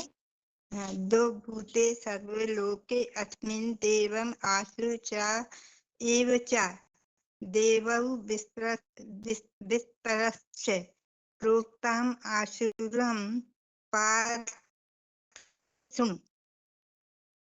अच्छे से पढ़ा नहीं है, देख के बता दे माता जी, अभी ना देखे बताइए। बहन जी, दो भूते दो आप बिना भूत देखे बता रहे, देख के ये बताइए। बहन जी बिना देखे बता, तभी तो नहीं बनता। ठीक है, आगे कैसे अगला बता? प्रश्न। अगला प्रश्न है, जिनको उत्तर नहीं आ रहा होगा तो हाथ नीचे कीजिएगा। जो हाथ उठे हुए हैं उन्हीं में से ही किसी का भी फोन अनम्यूट किया जाएगा। अगर उत्तर नहीं आता है तो हाथ नीचे कीजिएगा। तब ये प्रश्न भी बिना देखे श्लोक बताने के लिए ही है। जिस श्लोक में ये बात बताई हुई है कि अनेक चिंताओं में घिरे हुए रहते हैं, जो आसुरी क्वालिटी की आत्माएं हैं वो अनेक चिंताओं में घिरे हुए रहते हैं, इसके लिए कौन सा श्लोक है? अनेक चिंताओं में घिरे हुए रहते हैं। दीदी अनेक चित्त विभ्रांता मोह जाल समावृता पतन्ति नरकेषु च है ना? ठीक है, आगे बताइए। ओम शांति दीदी 16 का 16 में बताया है अनेक चित्त विभ्रंता मोहजाल समावृता प्रसक्तं काम भोगेषु पतन्ति मनोरके असुच। और क्या बताया इस श्लोक में, अगर याद है तो बताइए। उसने बताया था कि जो नहीं अनेक विचारों में वो भटकते हुए रहते हैं और जो अनेक जो संबंध होते हैं उनके मोह में उनके लगाव में आ जाते हैं, पूरे लगाव लग जाते हैं और वो काम आसक्त में डूबे रहते हैं, तो ये बात बताई थी। दीदी ठीक ओम है, शांति। हाँ जी। एक चित्त विभ्रांत मोहजाल समावृत प्रसक्त काम भोगेषु पतन्ति नरकेषु च। अनेक विचारों में भड़के हुए मोहजाल में पूरे घिसे हुए और काम भोग में आसक्त हुए लोग नरक में गिर जाते हैं, नरक ठीक है, में जाते हैं। ठीक। आगे अगला प्रश्न है, नरक के 3 द्वार बताए हुए हैं, वो श्लोक कौन सा है जिसमें नरक के 3 द्वार बताए हैं? अगर उत्तर नहीं आ रहा है प्रश्न के बाद तो जरूर अपना हाथ नीचे कीजिए ताकि हमारा समय बचे इसमें। नरक के 3 द्वार, इसके लिए कौन सा श्लोक है? बताइए ओम माता जी। शांति दीदी। हाँ हाँ जी। 16 अध्याय का 21 नंबर का श्लोक है। त्रिविधम नरके स्वेदम द्वारम नाशनम आत्मनम काम क्रोधस्त तथा लोभम तस्मात् एतत् त्रयम् त्यजेत्। ये नरक के 3 द्वार बताए गए हैं, काम क्रोध तथा लोभ। तो ये है ना आत्मा का ह्रास करते हैं, आत्मा का मतलब आत्मा की शक्ति को क्षीण करते हैं। तो ये जो 3 द्वार है ना, बाबा ने बताया है इसमें कि ये इन 3 द्वारों को त्याग करना चाहिए, इन 3 द्वारों को त्याग देना चाहिए। 16वें अध्याय का 21वां श्लोक। ठीक है, अगला आगे बताइए। और भी झारसुगुड़ा माता जी, फोन अनम्यूट है। त्रिविधम नरकस्य इदं द्वारम नाशनम आत्मनः काम क्रोध तथा लोभम तस्मात् एतत् त्रयं त्यजेत्। यानी काम क्रोध लोभ ये 3 नरक के द्वार है, ये मनुष्यों को नीचे गिराता है, रव नरक में आ जाता है। और पहले वाला जो उत्तर है, मोह सकल व्याधि कर्मूला, सब मोह जाल में फंसे हुए हैं, रव नरक में पड़े हैं। हाँ दीदी, त्रिविधम आगे नरक बताइए। हाँ जी। पाप नाशन आत्मन काम क्रोध तथा लोभ तस्मात् एतत् त्रयम् त्यजेत्। ये काम क्रोध लोभ ये नरक का 3 द्वार है, इसको त्यागना ही चाहिए, यही बताया ठीक 16 के। ठीक है, आगे बताइए। और किनका अनम्यूट है? ओम शांति दीदी। हाँ जी। 16 का 21 है दीदी। त्रिविधम नरकस्य इदं द्वारम नाशनम आत्मना काम क्रोध तथा लोभ तस्मात् एतत् त्यजेत्। ये आत्मा, ये काम क्रोध लोभ, ये तीनों आत्मा को नरक के द्वार हैं। ठीक है, अगला प्रश्न है अभी, दैवी गुणों को धारण करने से क्या फायदा होता है और आसुरी गुणों की धारणा से क्या नुकसान होता है? दैवी गुणों की धारणा से फायदा, आसुरी गुणों की धारणा से नुकसान। बताते जाइए। फोन अनम्यूट है, टाइल नंबर से जुड़े हो लोग। हाँ दीदी। बताइए बताइए, समय जाता है, काफी फोन अनम्यूट है जो डायल नंबर से जुड़े हैं। ओम शांति दीदी। बेंगलुरु 21642 असुरीं योनि मापन्नाः मूढा जन्मनि जन्मनि माम् अप्राप्य एव कौन्तेय ततो यान्ति अधमं गतिम्। असुरी योनि में जाने से असुरी योनि में आने से वो बाप को नहीं पाता है, वो अधम गति ही पाता है। हेलो। हाँ जी। हेलो दीदी। हाँ మన శ్లోక్ బత్తన అత్రి యోని మాపన్న మూఢా జన్మని జన్మని मापप्रियतेन कौन्तेय ततो यान्य मदम गतिम। ओ मना, इसका अर्थ है असुरी योनि में प्राप्त हुए मूर्ख लोग मुझे को ना पाकर वहां से अधम गति को पाते हैं। रोल ओम नंबर क्या शांति है दीदी। अभी जिन्होंने बताया? 15-255 राजमन। अच्छा, ठीक है। दीदी ये श्लोक हाँ जो दीदी बताया क्यों? जा रहा है आसुरी अवगुणों के हिसाब से, ठीक है, मूढ़ा जन्मनी जन्मनी। बाकी और कोई श्लोक ऐसा है जिसमें दोनों बातें आई है कि दैवी गुणों की धारणा से बंधन से मुक्त होते हैं और आसुरी गुणों की, आसुरी संपत्ति वाले जो है वो संपत्ति दुखों में बंधने के लिए मानी गई है। ये इस प्रसंग में ये श्लोक पूछा है। बाकी जो भी ये बता रहे आसुरी योनि मापन्ना, ठीक है, लेकिन वो श्लोक अगर बता पाते हैं तो ज्यादा बेहतर है। बताइए आगे, फोन अनम्यूट है। हेलो दीदी, ओम शांति। हाँ जी, 16 का 7 श्लोक। प्रवृत्तिंच निवृत्तिंच जना न विदुषरः न शौचम न अपि च आचार न सत्यम तेषु विद्यते। यानी आसुरी गुण वाले को मनुष्य करने के वाले योग्य सुखदायी कर्म और त्यागने के योग्य दुखदायी हिंसक कर्म को भी नहीं जानते। उनमें नारकीय भ्रष्ट इंद्रियों की तीव्र लोलुपता के कारण से न तन मन धन की शुद्धता, न सदाचार और न सत्यता भी नहीं होती। उत्तर वैसे हमने स्पष्ट अर्थ सहित बताया है कि दैवी संपत्ति दुखों में, सुखों के बंधन के लिए और आसुरी संपत्ति जो है दुखों में बंधने के लिए मानी गई है। उत्तर बहुत स्पष्ट बताया है, श्लोक बताना है पहचान के। दीदी 16 का 5 है दैवी संपत्ति दुखों से मुक्ति के लिए है और आसुरी संपत्ति दुखों में बांधने के लिए है। आगे बताइए, फोन अनम्यूट है और भी। दैवी संपत्ति विनाशाय निबंधाय आसुरी मता मा शुचः संपदा दैवी अभिजातः अस्ति पांडव। 16 का 5 नंबर। बताइए आगे, हेलो जो बोल रहे हैं रोल नंबर बताइए अपना। ओम शांति दीदी। हाँ दीदी, मेरा roll number 253763 Madhuban Haripur. Hello Om Shanti दीदी। देवी संपदा विमोक्षाय एक प्रश्न है। हेलो बोलते जाइए, सिर्फ हेलो हेलो करके समय जाता है काफी। संपदा देवी। हाँ दीदी, दैव गुण धारणा करने से देवता बनते हैं, राजा ही पाते हैं, ब्रह्मलोक को श्लोक प्राप्त चाहिए, करते प्रश्न हैं। तो हमने अर्थ बता ही दिया है, श्लोक बताना है बिना देखे।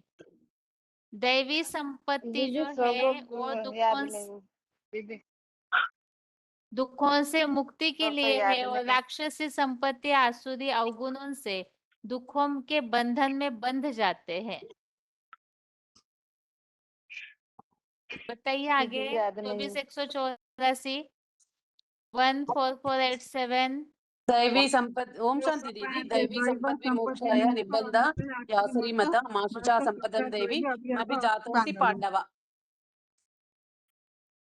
दैवी संप्रदाय दुख के मुक्ति के लिए राक्षस संप्रदाय दुख बंधन के लिए माना गया है। पांडव दुख मत देवी संप्रदाय में 7 जन्म लिया है। श्लोक चाहिए, श्लोक, अर्थ नहीं। 16 का 5 में जी, 16 का 5 16 अध्याय के 5 में दैवी गुण संपत्ति दिखाते हैं। दैवी संपन्न विमुख्याय निबध्यन्ते असुरी मतः मां सच्चं संपुद्ध दैवी अभिजानः असि पांडवः। ठीक है, अभी प्रश्न है, एक बार हाथ नीचे किया जा रहा है ताकि उत्तर जिन्हें आएगा वो बताइएगा। प्रश्न ये है अभी कि बताया है कि मुझ योग ऊर्जा के निंदक है, विद्वेष करते हुए निंदक है, तो किस कारण से निंदक बनते हैं? ऐसे क्या अवगुण इनमें समाये हुए हैं जिस कारण से योग ऊर्जा के निंदक बनते हैं? यहाँ वास्तव में भगवान के ही निंदक इसी भाव से बताया हुआ है।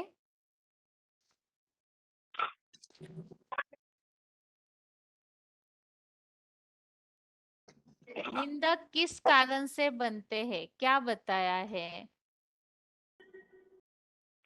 दीदी 16 के 18 में बताया अहंकारम बलम दर्प कामम क्रोधम च संसिता माम आत्मपर देहेषु प्रदिश्यन्त अभय सुइका, जिसमें बोला गया कि जनधन धाम अहंकार बल घमंड काम क्रोध के सदा आश्रयी अपनी व परदेह में मुझ योग ऊर्जा को विद्वेष करते हुए निंदक है। बनारस ओम माता जी। शांति। ओम शांति दीदी, इसमें ये बताया है 16 के 18 में कि वो देह का अहंकार मद काम और ये सब जो अहंकार बल घमंड इसके बल में होकर वो अपनी और पर्दे की ऊर्जा मतलब योग ऊर्जा में उससे विद्वेष करते हैं, निंदक हैं। इसका ये श्लोक है कि अहंकारम बलम दर्पम कामम क्रोधम च संस्था मां आत्म प्रदेहेषु प्रतिक्षंत अभिसूयका। दीदी मैं बताऊं? हाँ जी। दीदी मतलब ये है कि वो अपने अहंकार में आकर धन बल के आधार पर मतलब खुद को और मतलब भगवान को सर्वव्यापी मान लेते हैं, तो भगवान से विमुख कर देते हैं, शिवोहम बनकर बैठ जाते हैं, तो भगवान से विमुख कर देते हैं, इसलिए वो निंदा करवाते हैं।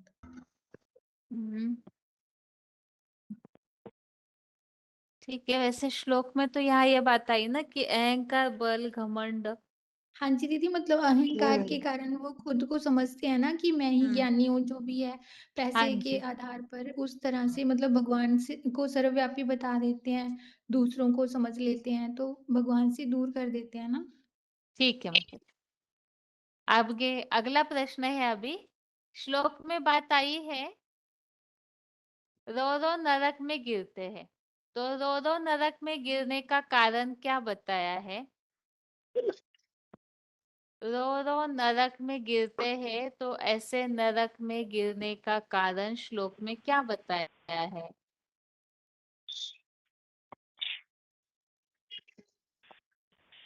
बताइए जल्दी, फोन अनम्यूट है। हेलो। हाँ हाँ दीदी, जी। 16 का 16 में बताए अनेक चित्त विभ्रांता मोह जाल समावृता मसक्ता काम भोगेशु पतंती नरके असुचो, यानी अनेक विचारों में भटके हुए, संबंधियों के मोहजाल में फंसे हुए, पूरे धीरे हुए और काम भोग में पूरे आसक्त हुए गंदे गौरव निरंतर गिरते हैं। बताइए आगे किनका अनम्यूट है? दीदी 16 के 16 में ही है दीदी। ये 16 का अनेक चिंताओं आगरा के माता जी रुकिए, पहले पूरा बोलना है। जशता गुणन संसारस्व नराधमन खेता मदस्य मस्वा निश्रीहो योनिषु।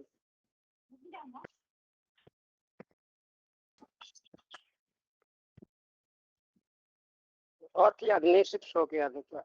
अच्छा ठीक है, हाँ बताइए आगरा के माता जी। 16 का 16 दीदी, गंदे रो नरक में गिरते हैं अनेक।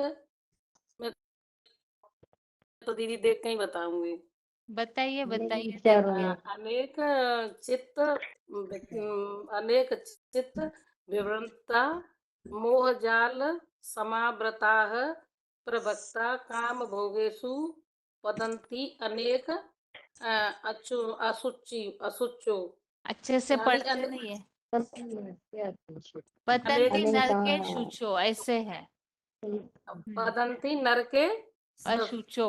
असुचो, अनेक विचारों में भटके हुए, संबंधियों के मोह जाल में पूरे घिरे हुए और काम भोग में पूरे आसक्त हुए वेश्यावृत्ति के गंदे रौरव नरक में ही गिरते। ओम शांति बहन जी। हाँ जी। 20 भी बता सकते बहन जी? 16 बताया अभी, वो भी बताइए। असुरी योनियों को प्राप्ति हुई मूर्ख लोग मुझको ना पाकर वहां से अतीव दुखों की अधम गति ही पाते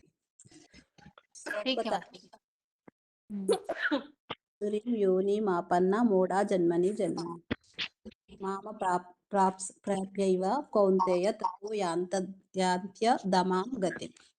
ठीक है, आगे अगला प्रश्न है। अभी हाथ नीचे किए हैं और सभी के, प्रश्न ये है अभी कि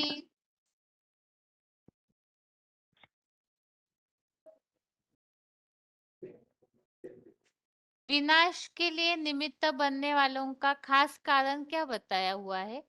किस कारण से आसुरी क्वालिटी की आत्माएं जो है वो विनाश के लिए निमित्त बनती है? आसुरी क्वालिटी वाले विनाश के निमित्त क्यों बनते हैं? हाँ जी, ये 2 शुल्क होगा, शुल्क 8 और 9। ओम शांति दीदी। जगत आहु अनीश्वरम अपरस्परम संभूतम किम अन्यत काम हेतुकम एताम दृष्टि अवष्टभ्य नष्टात्मा अल्पबुद्धय प्रभवन्ति उग्रक्रमाणि क्षयाय माने जगतु होइता। माने इस प्रकार का ओम दृष्टिकोण शांति दीदी। अपनाने वाले जो जगत को माने ईश्वर को मिथ्या झूठा, जगत का कोई आधार नहीं, ईश्वर का कोई आधार नहीं है, हम ही सब कुछ करने वाले, अपने बड़ दर्प अहंकार के आधार पर, हम स्त्री पुरुष के मिलन के आधार पर हम ही सृष्टि का निर्माण करता है, ईश्वर फिश्वर कुछ नहीं है। इस प्रकार का दृष्टिकोण अपनाने वाले क्या करते हैं ना, जगत का हित करते हैं, खूब जिस डाली पे बैठे उसी को काटने का निमित्त बन जाते हैं। ये बात को दर्शाया। ओम शांति दीदी। एक तो 16 का 9 है, एताम दृष्टिम अवष्टभ्य नशात्मनम अल्पबुद्धय प्रभवन्ति उग्र कर्माणय शयाय जगत अहिता। एक ये वाला श्लोक है और एक ये भी है दीदी, ये जो काम उपभोग परमाम एतावतिति निश्चिता, मतलब ये भी काम भोगना भी, ये भी क्या होता है, उनको परम शांति मानते हैं। तो ये भी विनाश का कारण है कि पूरा ये श्लोक ऐसा है कि चिंता अपरिमेयाम च प्रलयंता उपाश्रिता काम भोग परमा एतावत इति निश्चिता। 16 का 9 और 16 का 11। 9। हाँ जी, बताइए माता जी। एतां दृष्टि अवष्टभ्यम नष्टात्मानम अल्पबुद्ध्या प्रभवन्ति उग्रकर्माणः क्षयाय जगतः अहिताः। 16 का 9। क्या बताया है, स्पष्ट कीजिए उत्तर।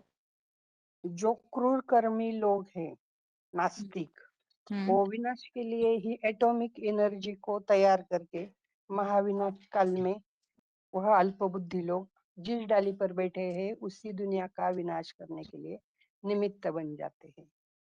अंतिम विनाश भी इन्हीं के नास्तिकों के द्वारा ही होना। ठीक, आगे अगला प्रश्न है। यहाँ दैवी गुण हमने काफी सारे देखे हुए हैं, तो जो याद है ऐसे कोई भी 5 दैवी गुण आपको बताने। श्लोक में जो भी दैवी गुण हमने पढ़े हैं, जो याद है केवल वही, देख करके नहीं बताइए, बिना देखे ही जितना याद है उतना ही बताइए।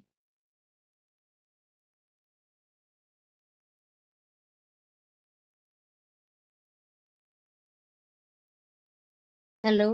हाँ जी। हाँ, ओम शांति दीदी। दैवी गुण में निर्भयता, किसी को दुख नहीं देना है, मनसा वाचा कर्मणा से अहंकार नहीं देना है, सत्य रहना है, शांति में रहना है, दूसरों का द्रोह नहीं करना है। इतना है, याद है। आगे बताइए। मन बुद्धि की पवित्रता। हेलो ओम शांति। बोलने दीजिए, कोई किसी का बता दुख रहे, देना, बोलने किसी को दीजिए, कोई बता किसी रहे, का रुकिए। देना है। मन वचन कर्म से शुद्धता। शांति शांति शांति 13,514। 1 मिनट, त्रिपुर के माताजी, भुवनेश्वर के माताजी दोनों रुकिए, कोई बोल रहे हैं उन्हें बोलने दीजिए। दिल्ली के माताजी 18,625 बोलिए। धैर्यता, शांत चित दीदी, अंदर बाहर की शुद्धता, मन कर्म वचन से पवित्रता, और अधिक किसी से अधिक मान न लेना, और किसी के मोह जाल में अधिक नहीं घिरना, और आत्मिक स्थिति में रहकर कार्य करना, मन बुद्धि को स्थिर करना, गीता संविधान के अनुकूल चलना, इतना ही याद है दीदी। आगे बताए त्रिपुर। ओम शांति 13,514। नम्रता, हर आत्मस्थिति में रखना है, धीरे मीठे धीरे बोलना चाहिए। सहनशीलता सबसे बड़ा दैवी गुण है। ये मीठे बनना, कोई का दुख नहीं करना। ओम शांति। आगे भुवनेश्वर के माताजी बताइए। धैर्यता, नम्रता, किसी को दोष नहीं देखना है, अहिंसा, और इंद्रियों को बात करके चलना, बात करना, मन बुद्धि को कंट्रोल करना, धैर्यता, नम्रता, हेलो पवित्रता। और एक माता जी हेलो होना, जो अहंकार नहीं होता, निरहंकारी बनता, निराकारी रूप में बापू देख लिया, सबको आत्मा का रूप में देखता, और को देखना और अपना को देखना और को भी देखना, आत्मिक स्थिति में रहना, पवित्रता रहना, संपूर्ण निरहंकारी बनना, एक होता है धैर्यता और नम्रता, सहनशीलता। कोचिन बताइए, कोचिन के भाई। हाँ हाँ, निर्भयता में रहना, मन बुद्धि सब एक बाबा के ध्यान में रखना और भगवान की प्रीत बुद्धि से काम करना और श्रीमत अनुसार चलना और निर्भयता और एक भगवान के बगैर बाकी इस दुनिया में सब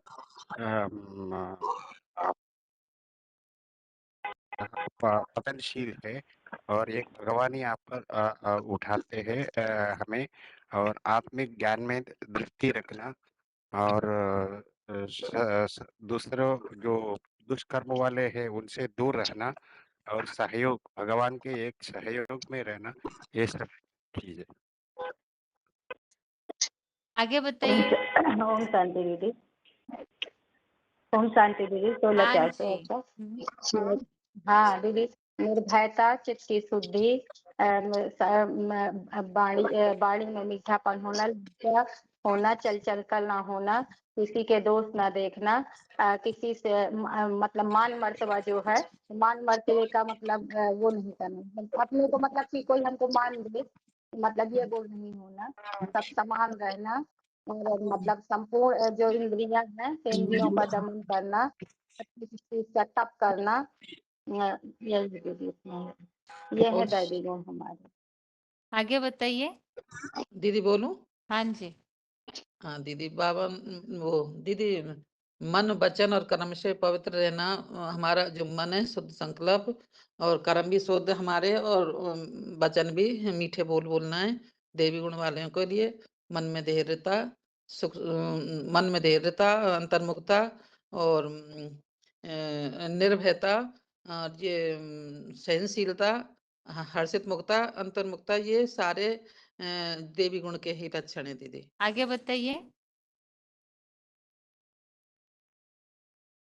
अहमदाबाद के माता जी 29,616। बाकी जो हमेशा हाथ उठाते उनके जो भी हाथ उठे हुए हैं, तो आपके लिए 16वें अध्याय में से प्रश्न नहीं होगा। अभी तक हमने गीता के जितने भी अध्याय पढ़े हैं, उसमें जो दैवी गुणों की बात आई हुई है, ऐसे कोई भी दैवी गुण, अगर श्लोक याद है तो श्लोक, नहीं तो दैवी गुण खास मेंशन किए हैं, ऐसे कोई भी बातें बताइए। शांति पूरे गीता में अभी तक हमने जो भी श्लोक पढ़े हैं, तो उसमें जो भी दैवी गुणों संबंधी श्लोक आए हैं, अगर श्लोक बताते हैं तो ज्यादा अच्छा है। जो भी हमेशा हाथ उठाते उनका फोन अगर अनम्यूट होता है, तो 16वें अध्याय के अलावा पूरी गीता में से कोई भी बातें बता सकते हैं। जिनका नाम सोनी लिखा हुआ है, माता जी बताइए। हाँ दीदी, ये 16 अध्याय का दूसरा है दीदी। अहिंसा, सत्य, क्रोध, त्याग, शांति, अपेशनु, दया, भूतेषु, अलोलुप्त, मार्दव ही अचापलम।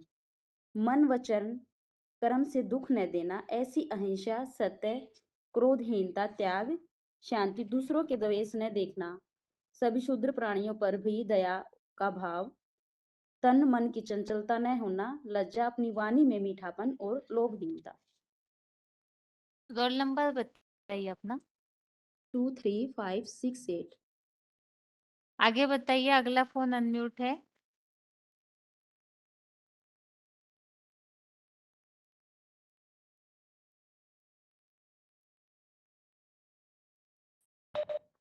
हेलो। हाँ जी।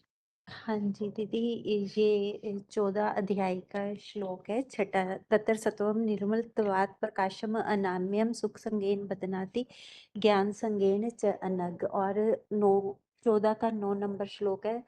सत्वम सुखे संजयति कर्मणा रजा कर्मणि भारत ज्ञानम अभृत्या तूतम परमाते संजयति उत। मतलब श्लोक नंबर एक बार रिपीट कीजिए। 14 का 9 है दीदी। 14 का 11 है। सर्व द्वारेषु देहे अस्मिन् प्रकाश उपजायते ज्ञानम जदा तदा विद्यात् विवृतम सत्वम इति उत। और 14 का 14 नंबर है। जदा सत्वे प्रवृत्ते तु परल्यम जानति देवृतात दाम उत्तम विदाम लोकान अमलाना प्रतिपद्यते। इसमें क्या दैवी गुणों की बात आई है माता जी? इसमें दीदी अभी आपने जो श्लोक बताया उसमें। हाँ जी दीदी, इसमें है कि जब देहधारी सत्व गुण के बढ़ने पर प्रलयकालीन मृत्यु को वो नहीं पाता, उत्तम जो पुरुषोत्तम लोग हैं उन निर्मल लोगों को ही पाता है, देवताई पीढ़ियों में ही जन्म लेता है। ठीक। हाँ जी बताइए। 24,348 आगे 13,809 गंगटोक। दीदी 10 हाँ जी इसमें बताइए। भी हो सकता है ना, जैसा 15 का 5 निर्माण मोह जित संग दोष आध्यात्म नित्य विनिवृत्त काम द्वंद्व विमुक्त सुख दुख संग गच्छन्त मूढ़ा पद्मम अव्ययम। मान मोह से रहित संग दोष को जीतने वाले नित्य ज्ञान आत्मा ज्ञान के गहराई में लगे हुए कामनाओं से विशेष निवृत्त हुआ, सुख दुख नाम के द्वंद्वों से विशेष मुक्त हुआ, मोह रहित ज्ञान आत्मा अविनाशी पद को पाते हैं। इसमें भी आती है क्या दीदी? हाँ जी बिल्कुल। आगे बताइए। दीदी इसमें दैवी संपत्ति से उनका जन्म हुआ है ना, मतलब दैवी संपत्तियों के साथ जो अर्जुन का जन्म हुआ है, तो ये क्षेत्रज्ञ है जो क्षेत्र उसका जो 13 का 7, 8, 9, 10 इसमें जो बताया है अमानित्वम अदम्भित्वम अहिंसा शांति आर्जवम आचार्योपासनम शौचम स्थैर्यम आत्मविनिग्रह। और उसके बाद 8वां है इंद्रियार्थेषु वैराग्यम अनहंकार एवच जन्म मृत्यु जरा वृद्धि जरा व्याधि दुख दोषानुदर्शनम। और 9वां है जो असक्ति है अनभिष्वक पुत्र दार ग्रहादिषु नित्यम च समचित्तत्वम इष्टानिष्टो पपतिषु। और 10वां मयि व अनन्य योगेन भक्ति अव्यभिचारिणी विविक्त देश सेवित्वम अर्तिह जन संसेति। ये 4 श्लोक। यद् संतुष्टो दीदी ये भी आएगा ना, अमानित्वम अदम्भित्वम अहिंसा शांति आर्जवम निर्माण भाव गतसंगस्य मुक्तस्य ज्ञान व्यवस्थित चेतसा यज्ञाय आचरता कर्म समग्र प्रविलीयते। एक मिनट माता जी, मैं श्लोक नंबर नहीं सुन पाई। 14389। हाँ, 4 का 22, 23 और 4 का 19। यस्य सर्वे समारंभा काम संकल्प वर्जिता ज्ञानाग्नि दग्ध कर्माणम तम आहूतम पंडितम बुधा। 4 का 19, 22 और 23। ठीक है, आगे बताइए। ओम शांति दीदी। 13 का 7 दीदी, अमानित्वम अदम्भित्वम अहिंसा 13 शांति। का हो गया माता जी। 13 के अलावा बताइए। अभी माता जी ने बताया था। हाँ जी, 13 के सारे श्लोक बता दिए जो 7, 8, 9, 10 है। आगे बताइए। 24,348 बताइए। 29,188 नयागढ़ बताइए। ओम शांति भवानी। जो 10 का 5 है, अहिंसा समता तुष्टि तपः दानो यशः अयशः भवन्ति भावाभूतानां मम एव पृथग्विधः। ठीक है, बदल के माता जी। ओम शांति। 5 का 18 विद्या विनय संपन्ने ब्राह्मणे गभि हस्तिनी सुनिश्चैव सुपाके च पंडिता समदर्शिनी। और 14 का 24 सम दुख सुखम स्वस्थ समरष्ट स्म कांचनः तुल्य प्रिय प्रियो धीर तुल्य निंदा आत्म संस्तुति। और 13 का 28 हो गया क्या? समं पश्यति सर्वत्र समं पश्यति सर्वत्र समस्थितम ईश्वरम न हिनस्ति आत्मनं ततः जाति परम गतिम। और 13 का 27 भी समं सर्वेषु भूतेषु तिष्ठन्तः परमेश्वर विनशस्तु अविनशस्तु यह पश्यति सह पश्यति। 10 का 4 और 5 दीदी।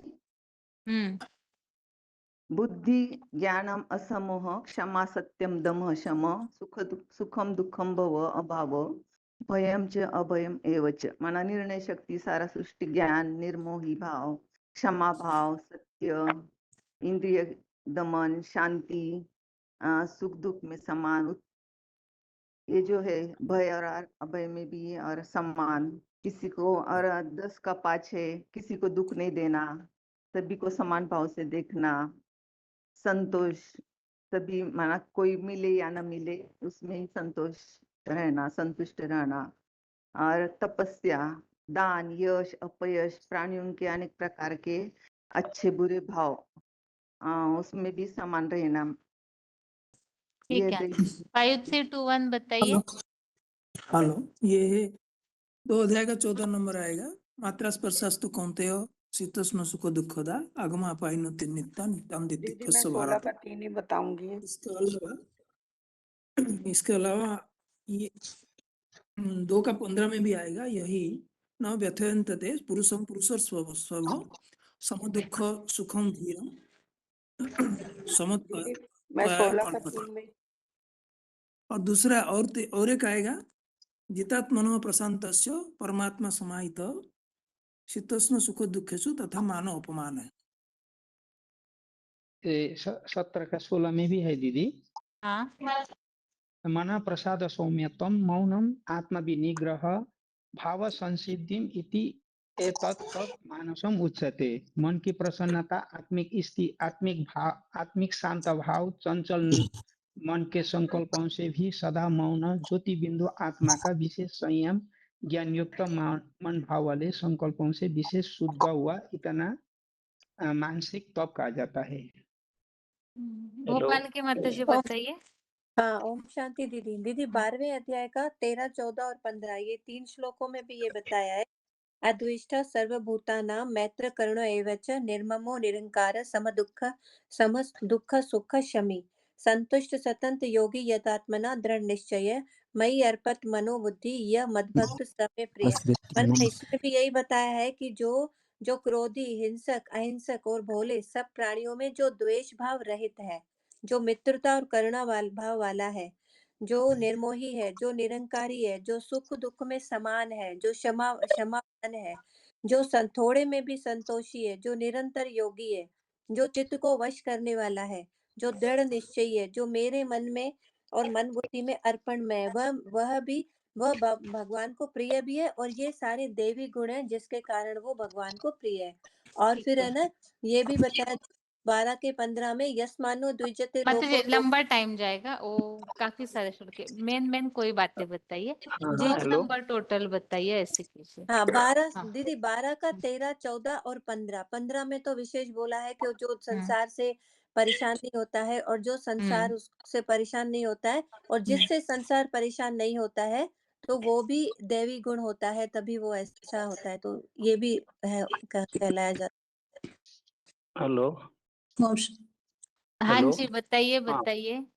हाँ, गीता में तो हर अध्याय में दोनों कंपेयर करके दिखाया गया है। जैसे पहले अध्याय में 1 का 4 योत्तरसुरा महेश्वरा भीमार्जुन समवेदी, 1 का 5 है दुष्ट के तुझे कितने, ये सब गुणवत्त का नाम है, ये सब देवता ही गुण है इसमें। और हर अध्याय में 1 अध्याय से लेकर अंतिम अध्याय तक दोनों चीज दिखाएगा, दैवी गुण और आसुरी गुण। दीदी 4 का 10 भी है। ठीक है आचार्य जी। ओम शांति में बनारस बताइए, बनारस भाई। ओम शांति म्हणजे 14 के 6 में बताया गया है, मतलब सत्व गुण के लिए कि तत्र सत्वम निर्मल 14 का हो गया था, बता दिया था एक माता जी ने। और कोई बताइए। बहन जी 14 में 24, 25 बता सकते बहन जी। हाँ ठीक है, वो भी बता दिया था माता जी। और कोई बताइए। 6 में 8 और 9 भी बता सकते।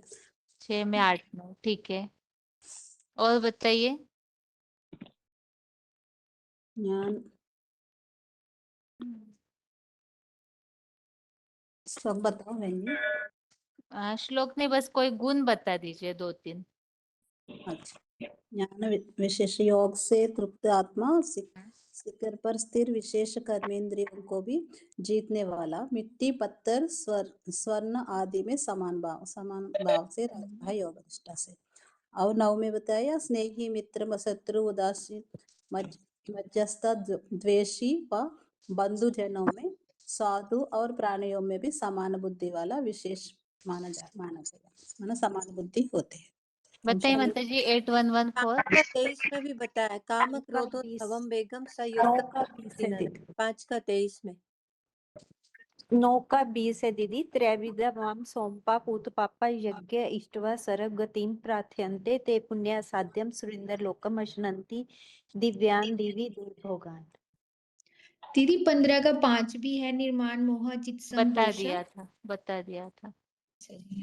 भोपाल के माता जी आप क्या बताए अभी नंबर? 5 का 5 5वें अध्याय का 23 नंबर है ना, उसमें जो विशेष अच्छा गुण 23 बताया और ना, 26 काम ठीक है क्रोधोद्भवम वेगम संयुक्त स सुखी नर। तो जो जिसने इसी संसार में काम और क्रोध के वेग को जो जीत लिया है ना, तो वो भी दैवी गुण में आ जाता है। ठीक है बताइए 8937। 15वें अध्याय में जो पुरुषोत्तम के सारे गुण बताए हैं वो भी सारे आएंगे ना, 15 का 16 17 18 19 माना थोड़े थोड़े दो चार सब में बताए हुए हैं। पुरुषोत्तम के ऊपर जो भी लागू होगा वो देवता के हिसाब से। हाँ जी ठीक है। यदि जस्य न अहम कृतः बुद्धि जस्य न लिप्यते, वो वाला श्लोक भी आएगा। अत्यपि स्वयं लोके न हन्ति न निबध्यते, वो वाला श्लोक। हेलो जी दूसरे अध्याय का 71। हेलो हेलो जो पुरुष सारी एक मिनट चंडीगढ़ के माता जी क्या बता रहे? जी दूसरे अध्याय का 71 71 नंबर श्लोक। जो पुरुष सारी श्रीमत विहीन संसारिक भौतिक कामनाओं को यहाँ छोड़कर लालसा रहित ममताहीन और निरहंकारी भाव का आचरण करता है वह शांति पाता है। 148389 क्या बता रहे माता जी आप? विद्याविनय संपन्ने ब्राह्मणे गवी अस्तिनि। हो गया था। 5 का 18 19 20। दीदी एक तीसरे अध्याय का 30 नंबर का श्लोक भी है, उसमें ये शब्द बताए गए निराशी निर्ममो भूतवा युद्धस्व विगत ज्वर। माना जो है ना, जो आशाहीन ममताहीन होकर निस्ताप हुआ, ये गुण भी बताया गया है दैवी गुण। ठीक है नारायणपुर के माता जी बताइए। एक मिनट नारायणपुर 12 अध्याय का श्लोक 16 अनपेक्ष सूची दक्ष बता दिया 12वां अध्याय हो गया। 16 300 548 बताइए क्या बता रहे भाई?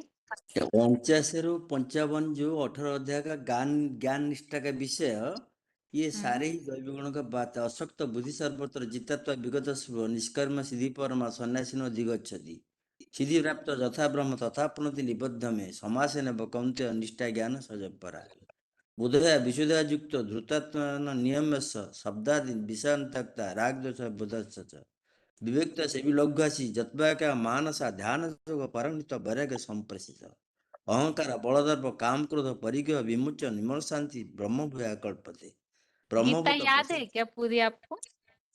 हाय दीदी, इसीलिए श्लोक के रीडिंग से ही पता चलता है।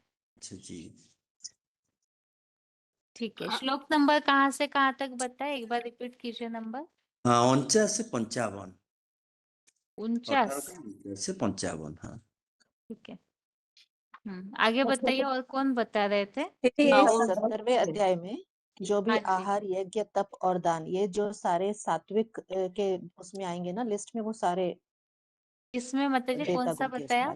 70वें अध्याय में 7 से 22 के बीच में आहार यज्ञ तप और दान, इनमें जो भी सात्विक है वो सारे कैटेगराइज कर सकते हैं कि वो देवताई गुणों में आ जाएंगे। अच्छा हाँ, उनका खान पान कैसे होगा, यज्ञ कैसा होगा, तप कैसा होगा, दान कैसा होगा, वो सारे हाँ जी। दीदी एक है ना दूसरे अध्याय का 55 नंबर का श्लोक भी है, प्रजा हिता यथा काम जो है ना, प्रजाहाति यदा कामान प्रजाहाति सर्वान पार्थ मनोगतान। हाँ प्रजाहाति सदा काम सर्वान पार्थ मनोगतान आत्मनि एवं आत्मना तुष्ट स्थित प्रज्ञ तथा उच्यते। वैसे तो जो दूसरे अध्याय के जो श्लोक है ना स्थिर बुद्धि के 55 56 57 58 और सारे श्लोकों में ही स्थिर बुद्धि माना ही देवता है।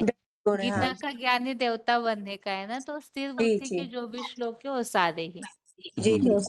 दोस्त में 57 58 भी बता सकते। हाँ वो सारे ही मतलब वही बताया। 55 से आगे जो भी स्थिर बुद्धि के श्लोक है 59 तक, उसके बाद राग द्वेष विप्रस्तु विषय इंद्रेश चरण, वो भी जो श्लोक है 68 ऐसे कुछ होगा वो भी। आगे बताइए 65 में बताया गया स्थिर बुद्धि के लिए 18 का 10 18 का 10 हाँ न द्वितीय कुशलं कर्मं कुशलेन अनुसज्यते त्यागी सत्य समाविष्टः मेधावी छिन्न संशयः। दीदी तो इतना 18 का 17 भी है, यस्य नाम कृतो सर्वो येषां सम्ने स्थिता मना निर्देशं हि संभ्रम तस्मात् ब्रह्माणि ते स्थिता ज्ञानेन तु तत् अज्ञानं येषां नास्तं आत्मना तेषाम् आदित्यवत् ज्ञानं प्रकाशयति तत्परम्। 5 का 16 19। ठीक है, आगे बताइए क्या बता रहे भोपाल के दीदी माता जी? यस्य, ये जो 18 का 17 है ना, यस्य नाम कृतो भावो बुद्धि यस्य न लिप्यते हत्वा अपि सैमान लोका न अंति न निबध्यते, ये भी है जिसमें अहंकार हाँ भाव जी, नहीं है। वो बता दिया था अभी अभी किसी ने। जी दीदी जी 18वें अध्याय में भी 49 से 55 के जो सारे श्लोक है ना, उनमें ज्ञान निष्ठा का विषय है। एक तो मिनट उसमें माता भी जी, एक ढेर मिनट, सारे क्या बताया श्लोक नंबर? 49 से 55 का जो पूरा कैटेगरी है ना, ज्ञान निष्ठा का विषय, अच्छा ठीक है, वो उसमें भी बताए थे अभी हाँ अभी सारे कोई हैं। भाई। अच्छा अच्छा 49 से 55 तक, ठीक है। हाँ हाँ हाँ पूरा सेक्शन। हेलो 7 का 17 हो सकता है क्या? तेषां ज्ञानी नित्ययुक्त एक भक्त विशिष्यते यो ही ज्ञानिनो अत्यर्थम अहं सम मम प्रिय। हाँ जी, और जो 5 का भगवत क्या प्राप्त बताया? 7 का 17 7 का 17, ठीक है। हाँ जी, और आगे। ये भगवत प्राप्त पुरुषों का गुणा, भगवत प्राप्त पुरुषों का जो लक्षण है 14 का 19 से लेकर के 27 तक, ये भी हो गया ना? 23 किसने हाँ बताया? जी, हाँ जी माता जी। 5 के 23 किसने बता दिए? शक्नोति यह वशोढ़ुम हाँ जी, बताया था 5 का 23 26। बताइए आगे, और किनका अनम्यूट है? हाँ, ओम शांति दीदी। हाँ जी, दीदी 5 का 20 भी है। न पौष्यते प्रियम प्राप्य न दुचेत बताया था किसी ने। 18 19 20 किसी ने बताया है। दीदी 9 का 29 में भी है। समाम सर्वभूतेषु न मे द्वेषो अस्ति न प्रिय यह भजन्ति तुमां भक्त्या मयि तेषु च अर्प्यहम्। दीदी 3 का 17 और 18 भी है। यतु आत्मरतु एव सदात्म तृप्तश्च मानवा। ये जो 9 का 29 बताया ना, ये देखिए इसमें ना कैटेगरीज है। इसे थोड़ा सा गहराई से हमें पढ़ना होगा, अभी तो ऐसे ही सुन लिया है। बाकी इसमें एक बात तो है, जैसे बाबा बताते हैं संगम युगी स्वर्ग की बातें, तो वो जो कलातीत स्टेज है उसके लिए कुछ बातें बताई जाती है, वो प्रसंग अलग होता है। एक है सतयुगी देवताओं की स्टेज, वो प्रसंग एक अलग है। और एक है भगवान के गुण, तो वो भी प्रसंग अलग है।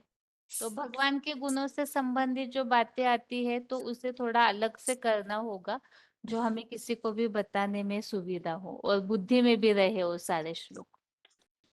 तो इस तरह से जरूर देख के रखिएगा अगले क्लास के लिए।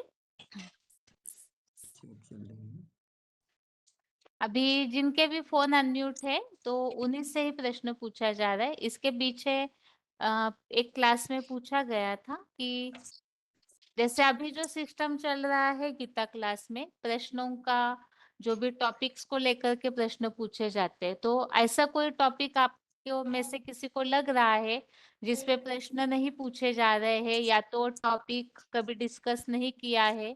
अगर ऐसे किसी को लग रहा है कोई भी टॉपिक जो आप लोग फील्ड में सेवा करते हैं, ऐसा कोई टॉपिक छूट रहा है जिसपे प्रश्न होने चाहिए या श्लोक ढूंढने चाहिए, तो अगर ऐसे कोई टॉपिक है तो बताइए। दीदी ओम शांति। दीदी गीता का भगवान का जो हम बताते हैं ना, तो उसको बाबा ने मुरली में 2-3 मुरलियों में ऐसे बोला है कि कंट्रास्ट करके बताओ। माना एक साइड हमें 16 कला संपूर्ण कृष्ण के बारे में बताना है और एक साइड शिव शंकर भोलेनाथ के बारे में। तो ये बहुत अच्छा है, मतलब दोनों कंट्रास्ट करके बताना है कि गीता का भगवान अगर कृष्ण नहीं है तो शिव शंकर भोलेनाथ है तो कैसे है, दोनों के बारे में ऐसे बताना है। तो ये अच्छा है, एक बना के भी रखा है हमने एक। अच्छा ठीक है। और हेलो। हाँ जी बताइए। हाँ हेलो दीदी, हाँ ये जी वाला बताइए। जो है टॉपिक कृष्ण का और शिव शंकर भोलेनाथ का, तो इसके ऊपर कंट्रास्ट का जरूर एक टॉपिक होना चाहिए। वो VCDs भी है ना, वो 447-48 से लेके 484 तक जो है, उसमें गीता का भगवान के काफी पॉइंट्स आए हुए हैं। एक मिनट, क्या नंबर बताए माता जी आप? दीदी 447 से लेके 484 तक के बीच में सभी अच्छा, मूल्यों में कुछ ना कुछ 480, जरूर आया हुआ है ठीक है। कंट्रास्ट। ईश्वर बनी मन बुद्धि से ही सर्व सिद्धांत और और दीदी जैसे ये महाशिवरात्रि आती है, ऐसे आता है समय पर कुछ भी कार्यक्रम आता है, उसके पहले अगर हम रिवीजन हो जाए तो। वो तो माताओं के क्लास में होता ही ना माता लेकिन जी। बहुत कम माताओं का होता है दीदी, हाँ, अच्छा। एक दीदी दिन में। होलिका अभी जैसे अभी 2-3 दिन में आने वाली है, तो जैसे क्लासों में अपन इसका भी करें तो उससे रिलेटेड प्रश्न जो है वो भी बहुत अच्छा रहे। ठीक है, जी। और हेलो बताइए। हाँ जी, हेलो हाँ जी। जो हम लोग जैसे सृष्टि चक्र के बारे में 5000 साल का प्रूफ देते हैं, हम्म वो जो प्रूफ देते हैं वो हम्म माना जो भक्ति मार्ग के शास्त्र पढ़ने वाले हैं वो उसको अपना पॉइंट दे करके काट देते हैं। वो शास्त्रों में जो लाखों साल का हिसाब दिया है गुणा करके वो सब बातों को रेफर करते हैं। हम्म हमारे पास जो प्रूफ है वो सारे प्रूफ को सामने लाया जाए कि जैसे एक वीडियो बना है वो 5000 साल का सृष्टि है, तो उस वीडियो में कवर हो रहा है, तो वो सब पॉइंट वो सामने लाने से, सबको डिस्कशन याद में होने लाने से क्या चाहिए। हाँ जी। होने चाहिए कि वो पूरा काउंटर हो सकता है। हम्म नहीं तो काउंटर नहीं हो पाता है, वो अपने बात में अड़ जाते हैं। और इसी तरीके से जो भगवान सर्वव्यापी के जो श्लोक है, हम्म ऐसे बहुत सारे श्लोक है कि भगवान सब जगह में है बोल के वैसा भी श्लोकों है, वो श्लोकों को भी सामने लाना जरूरत है। और उसके साथ में हमारा जो काउंटर करने वाले श्लोक तो डिस्कशन होते हैं, लेकिन वो मतलब श्लोक को जिन भी कैसे श्लोकों से ऐसे लगता है कि भगवान सर्वव्यापी है, ये महसूसता हाँ होती है, तो उसके काट के लिए श्लोक ऐसे है ना। वो श्लोकों भी सामने ला करके काट करने का श्लोक का बारे में डिस्कशन होने से और थोड़ा गहराई का पढ़ाई होगा, अच्छा, ठीक है। तो फील्ड में हेलो, सामना हो सके। हम्म हाँ जी। हम्म ये जो श्रीमद् भगवत गीता में माने भगवान ने किसको ये ज्ञान दिया, माने जो माने गृहस्थी है, प्रवृत्ति मार्ग वाले हैं। और आज के संसार में जो मतरवा है किनका है? द्रोणाचार्य, भीष्म पितामह जैसे निवृत्ति मार्गी सन्यासियों का। इनका इतना प्रभाव समाज में अब तक माने पड़ी हुई है, तो उनके मन में प्रवृत्ति मार्ग को भगवान कैसे उनको उठाते हैं ऊपर ज्ञान देके, जैसे अर्जुन जैसे प्रवृत्ति मार्ग को ज्ञान दिया। पितामह भीष्म द्रोणाचार्य जी इतने बड़े बड़े साधु सन्यासी थे, उनको क्यों ज्ञान नहीं मिला? आज की जो उनका प्रभाव है उसको कैसे मिटाना है? जहां जहां भी हम जाते हैं, ज्यादातर लोगों के मन में साधु सन्यासी के प्रति जो आस्था बनी हुई है उसको मिटाना, ये सबसे बड़ी राज है हमारा राज्य की पढ़ाई में। इस पर ज्यादा तर्जमा होना चाहिए। हुआ तो कुछ हो, ऐसे नहीं कि नहीं हुआ, लेकिन लोगों के मन में उसका असर नहीं पड़ रहा है। ये सबसे बड़ी बात मैं अनुभव कर रहा हूँ, महसूस कर रहा हूँ। ठीक है, आगे बताइए माता जी। नाला सोपारा। जी दीदी, इन दिनों का एक्सपीरियंस दीदी ये रहा कि जो कुछ लोगों ने वेद पढ़े हुए हैं और वेद में इस पेज पे ये लिखा हुआ है और बहुत एक्साइटेड होके बोलने लग जाते हैं, उग्र भी हो जाते हैं। और मैंने तो वेद नहीं पढ़े, ना उसके बारे में कुछ पता उसमें लिखा क्या है, तो वो कुछ भी बात सुनने के, अगर हम ये बोलें कि इनमें मिक्सचैरिटी है, कुछ भी सुनने के लिए वो तैयार नहीं होते। तो उसके लिए जवाब नहीं है कि उनको कैसे शांत करके दो बात सुनाई जाए।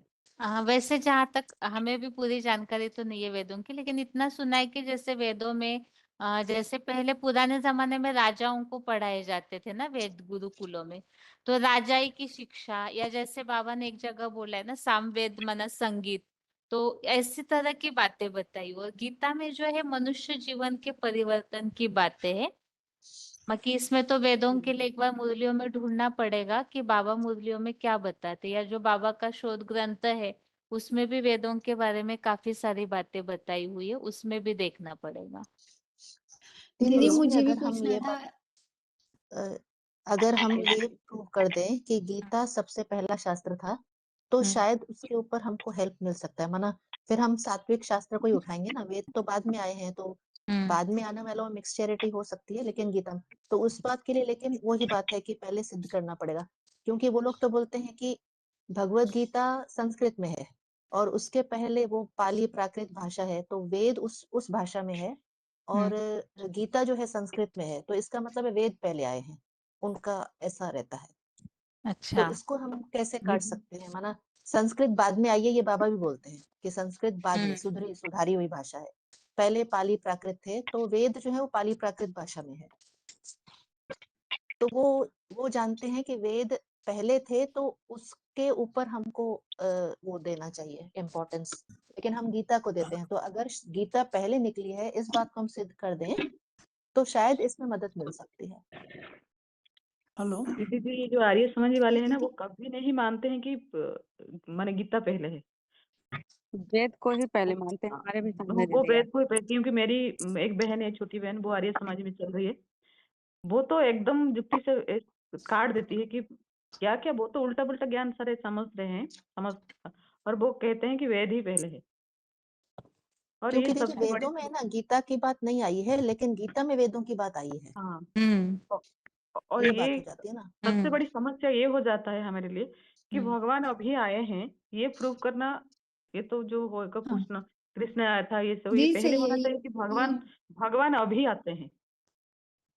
इसको हम जो व्यास वाली आत्मा है, जैसे व्यास ने लिखे, तो व्यास कब था, माने ये भी सारे जो राधे राधे हो रहे हैं, वो तो बाबा बोले वो तो उनके पीछे पीछे आएंगे, जब उनके गुरु आ जाएंगे उनके पीछे आएंगे। फिर भी कोई कोई हमें मिलता है, तो हम कैसे समझें कि भगवान क्या है और भगवान अभी आए हैं। और जो व्यास वाली आत्मा है, जो जैसे बाबा बोलते हैं ना, योगेश्वर और जो सनत कुमार, जो कृष्ण वाली आत्मा, ये सब एक हैं, वो तो हम जानते हैं, परंतु लोगों को हम कैसे समझाएं गीता के आधार पर कि भगवान अभी ही आते हैं, वो तो कुछ दीदी समझते ही एक नहीं। ये है कि जब हम ज्ञान सुनाते हैं पॉइंट से सबको अच्छा लगता है, लेकिन जैसे ही हम साकार की बात आती है तो वो समझते हैं हमारे कोई गुरु हैं, वो कहते हैं आपके कौन से गुरु हैं, तो हम बताते हैं कि नहीं वो भगवान स्वयं है। तो इसी बात में फिर वो मूझ जाते हैं, फिर छोड़ देते हैं। मतलब पहले तो सारा कुछ कहते हैं बहुत अच्छा आप बता रहे हो, लेकिन जैसे ही साकार के बारे में बताते हैं तब वो फिर मतलब मना कर देते हैं। ये भी दीदी एक है बताना ना, पड़ेगा। में आया था, बाबा ने ये बोला है उसमें, बाबा ने बोला है जिसमें बताया है कि भाई पहले पहले रचना किसकी हुई, वेदों की हुई कि गीता की हुई। वो जो 1141 है ना, डिस्कशन है, उसमें बाबा ने बताया कि भाई वेद माने विद माने जानकारी, और गीता को जो है ना सर्व शास्त्र शिरोमणि, तो सभी शास्त्रों में जो शिरोमणि है, ये बाबा ने इसमें बहुत अच्छे से बताया हुआ है कि कोई शास्त्र ऐसा क्या नहीं है। नंबर बताए, एक बार रिपीट कीजिए। 1141 ठीक है।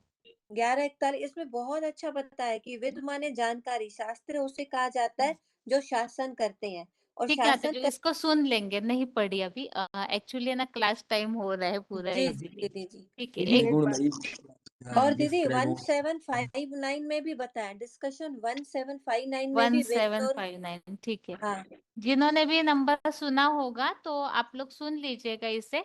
बाकी ये करते हैं, अभी टाइम हो रहा है, अगर आप में से कोई शाम के क्लास में जुड़ पाते तो ठीक है, नहीं तो सोमवार या मंगलवार के क्लास में आधा घंटा के लिए रखती हूँ, ताकि जिनके पास भी ऐसे प्रश्न है जो फील्ड में ज्यादा प्रॉब्लम होता है, तो ऐसे प्रश्नों को बताइए। और बाकी ये सभी के लिए ही है कि शास्त्र जो है, शास्त्रों के लिए मुरलियों में जो भी बातें आई हुई है, जैसे वेद, गीता, पुराण, उपनिषद, इनके बारे में जहां जहां भी बातें आई है, तो उसे इकट्ठा करना शुरू कीजिए, ताकि कोई एक अच्छा उत्तर हमारे पास हो जो सभी को बताने के लिए सुविधा हो।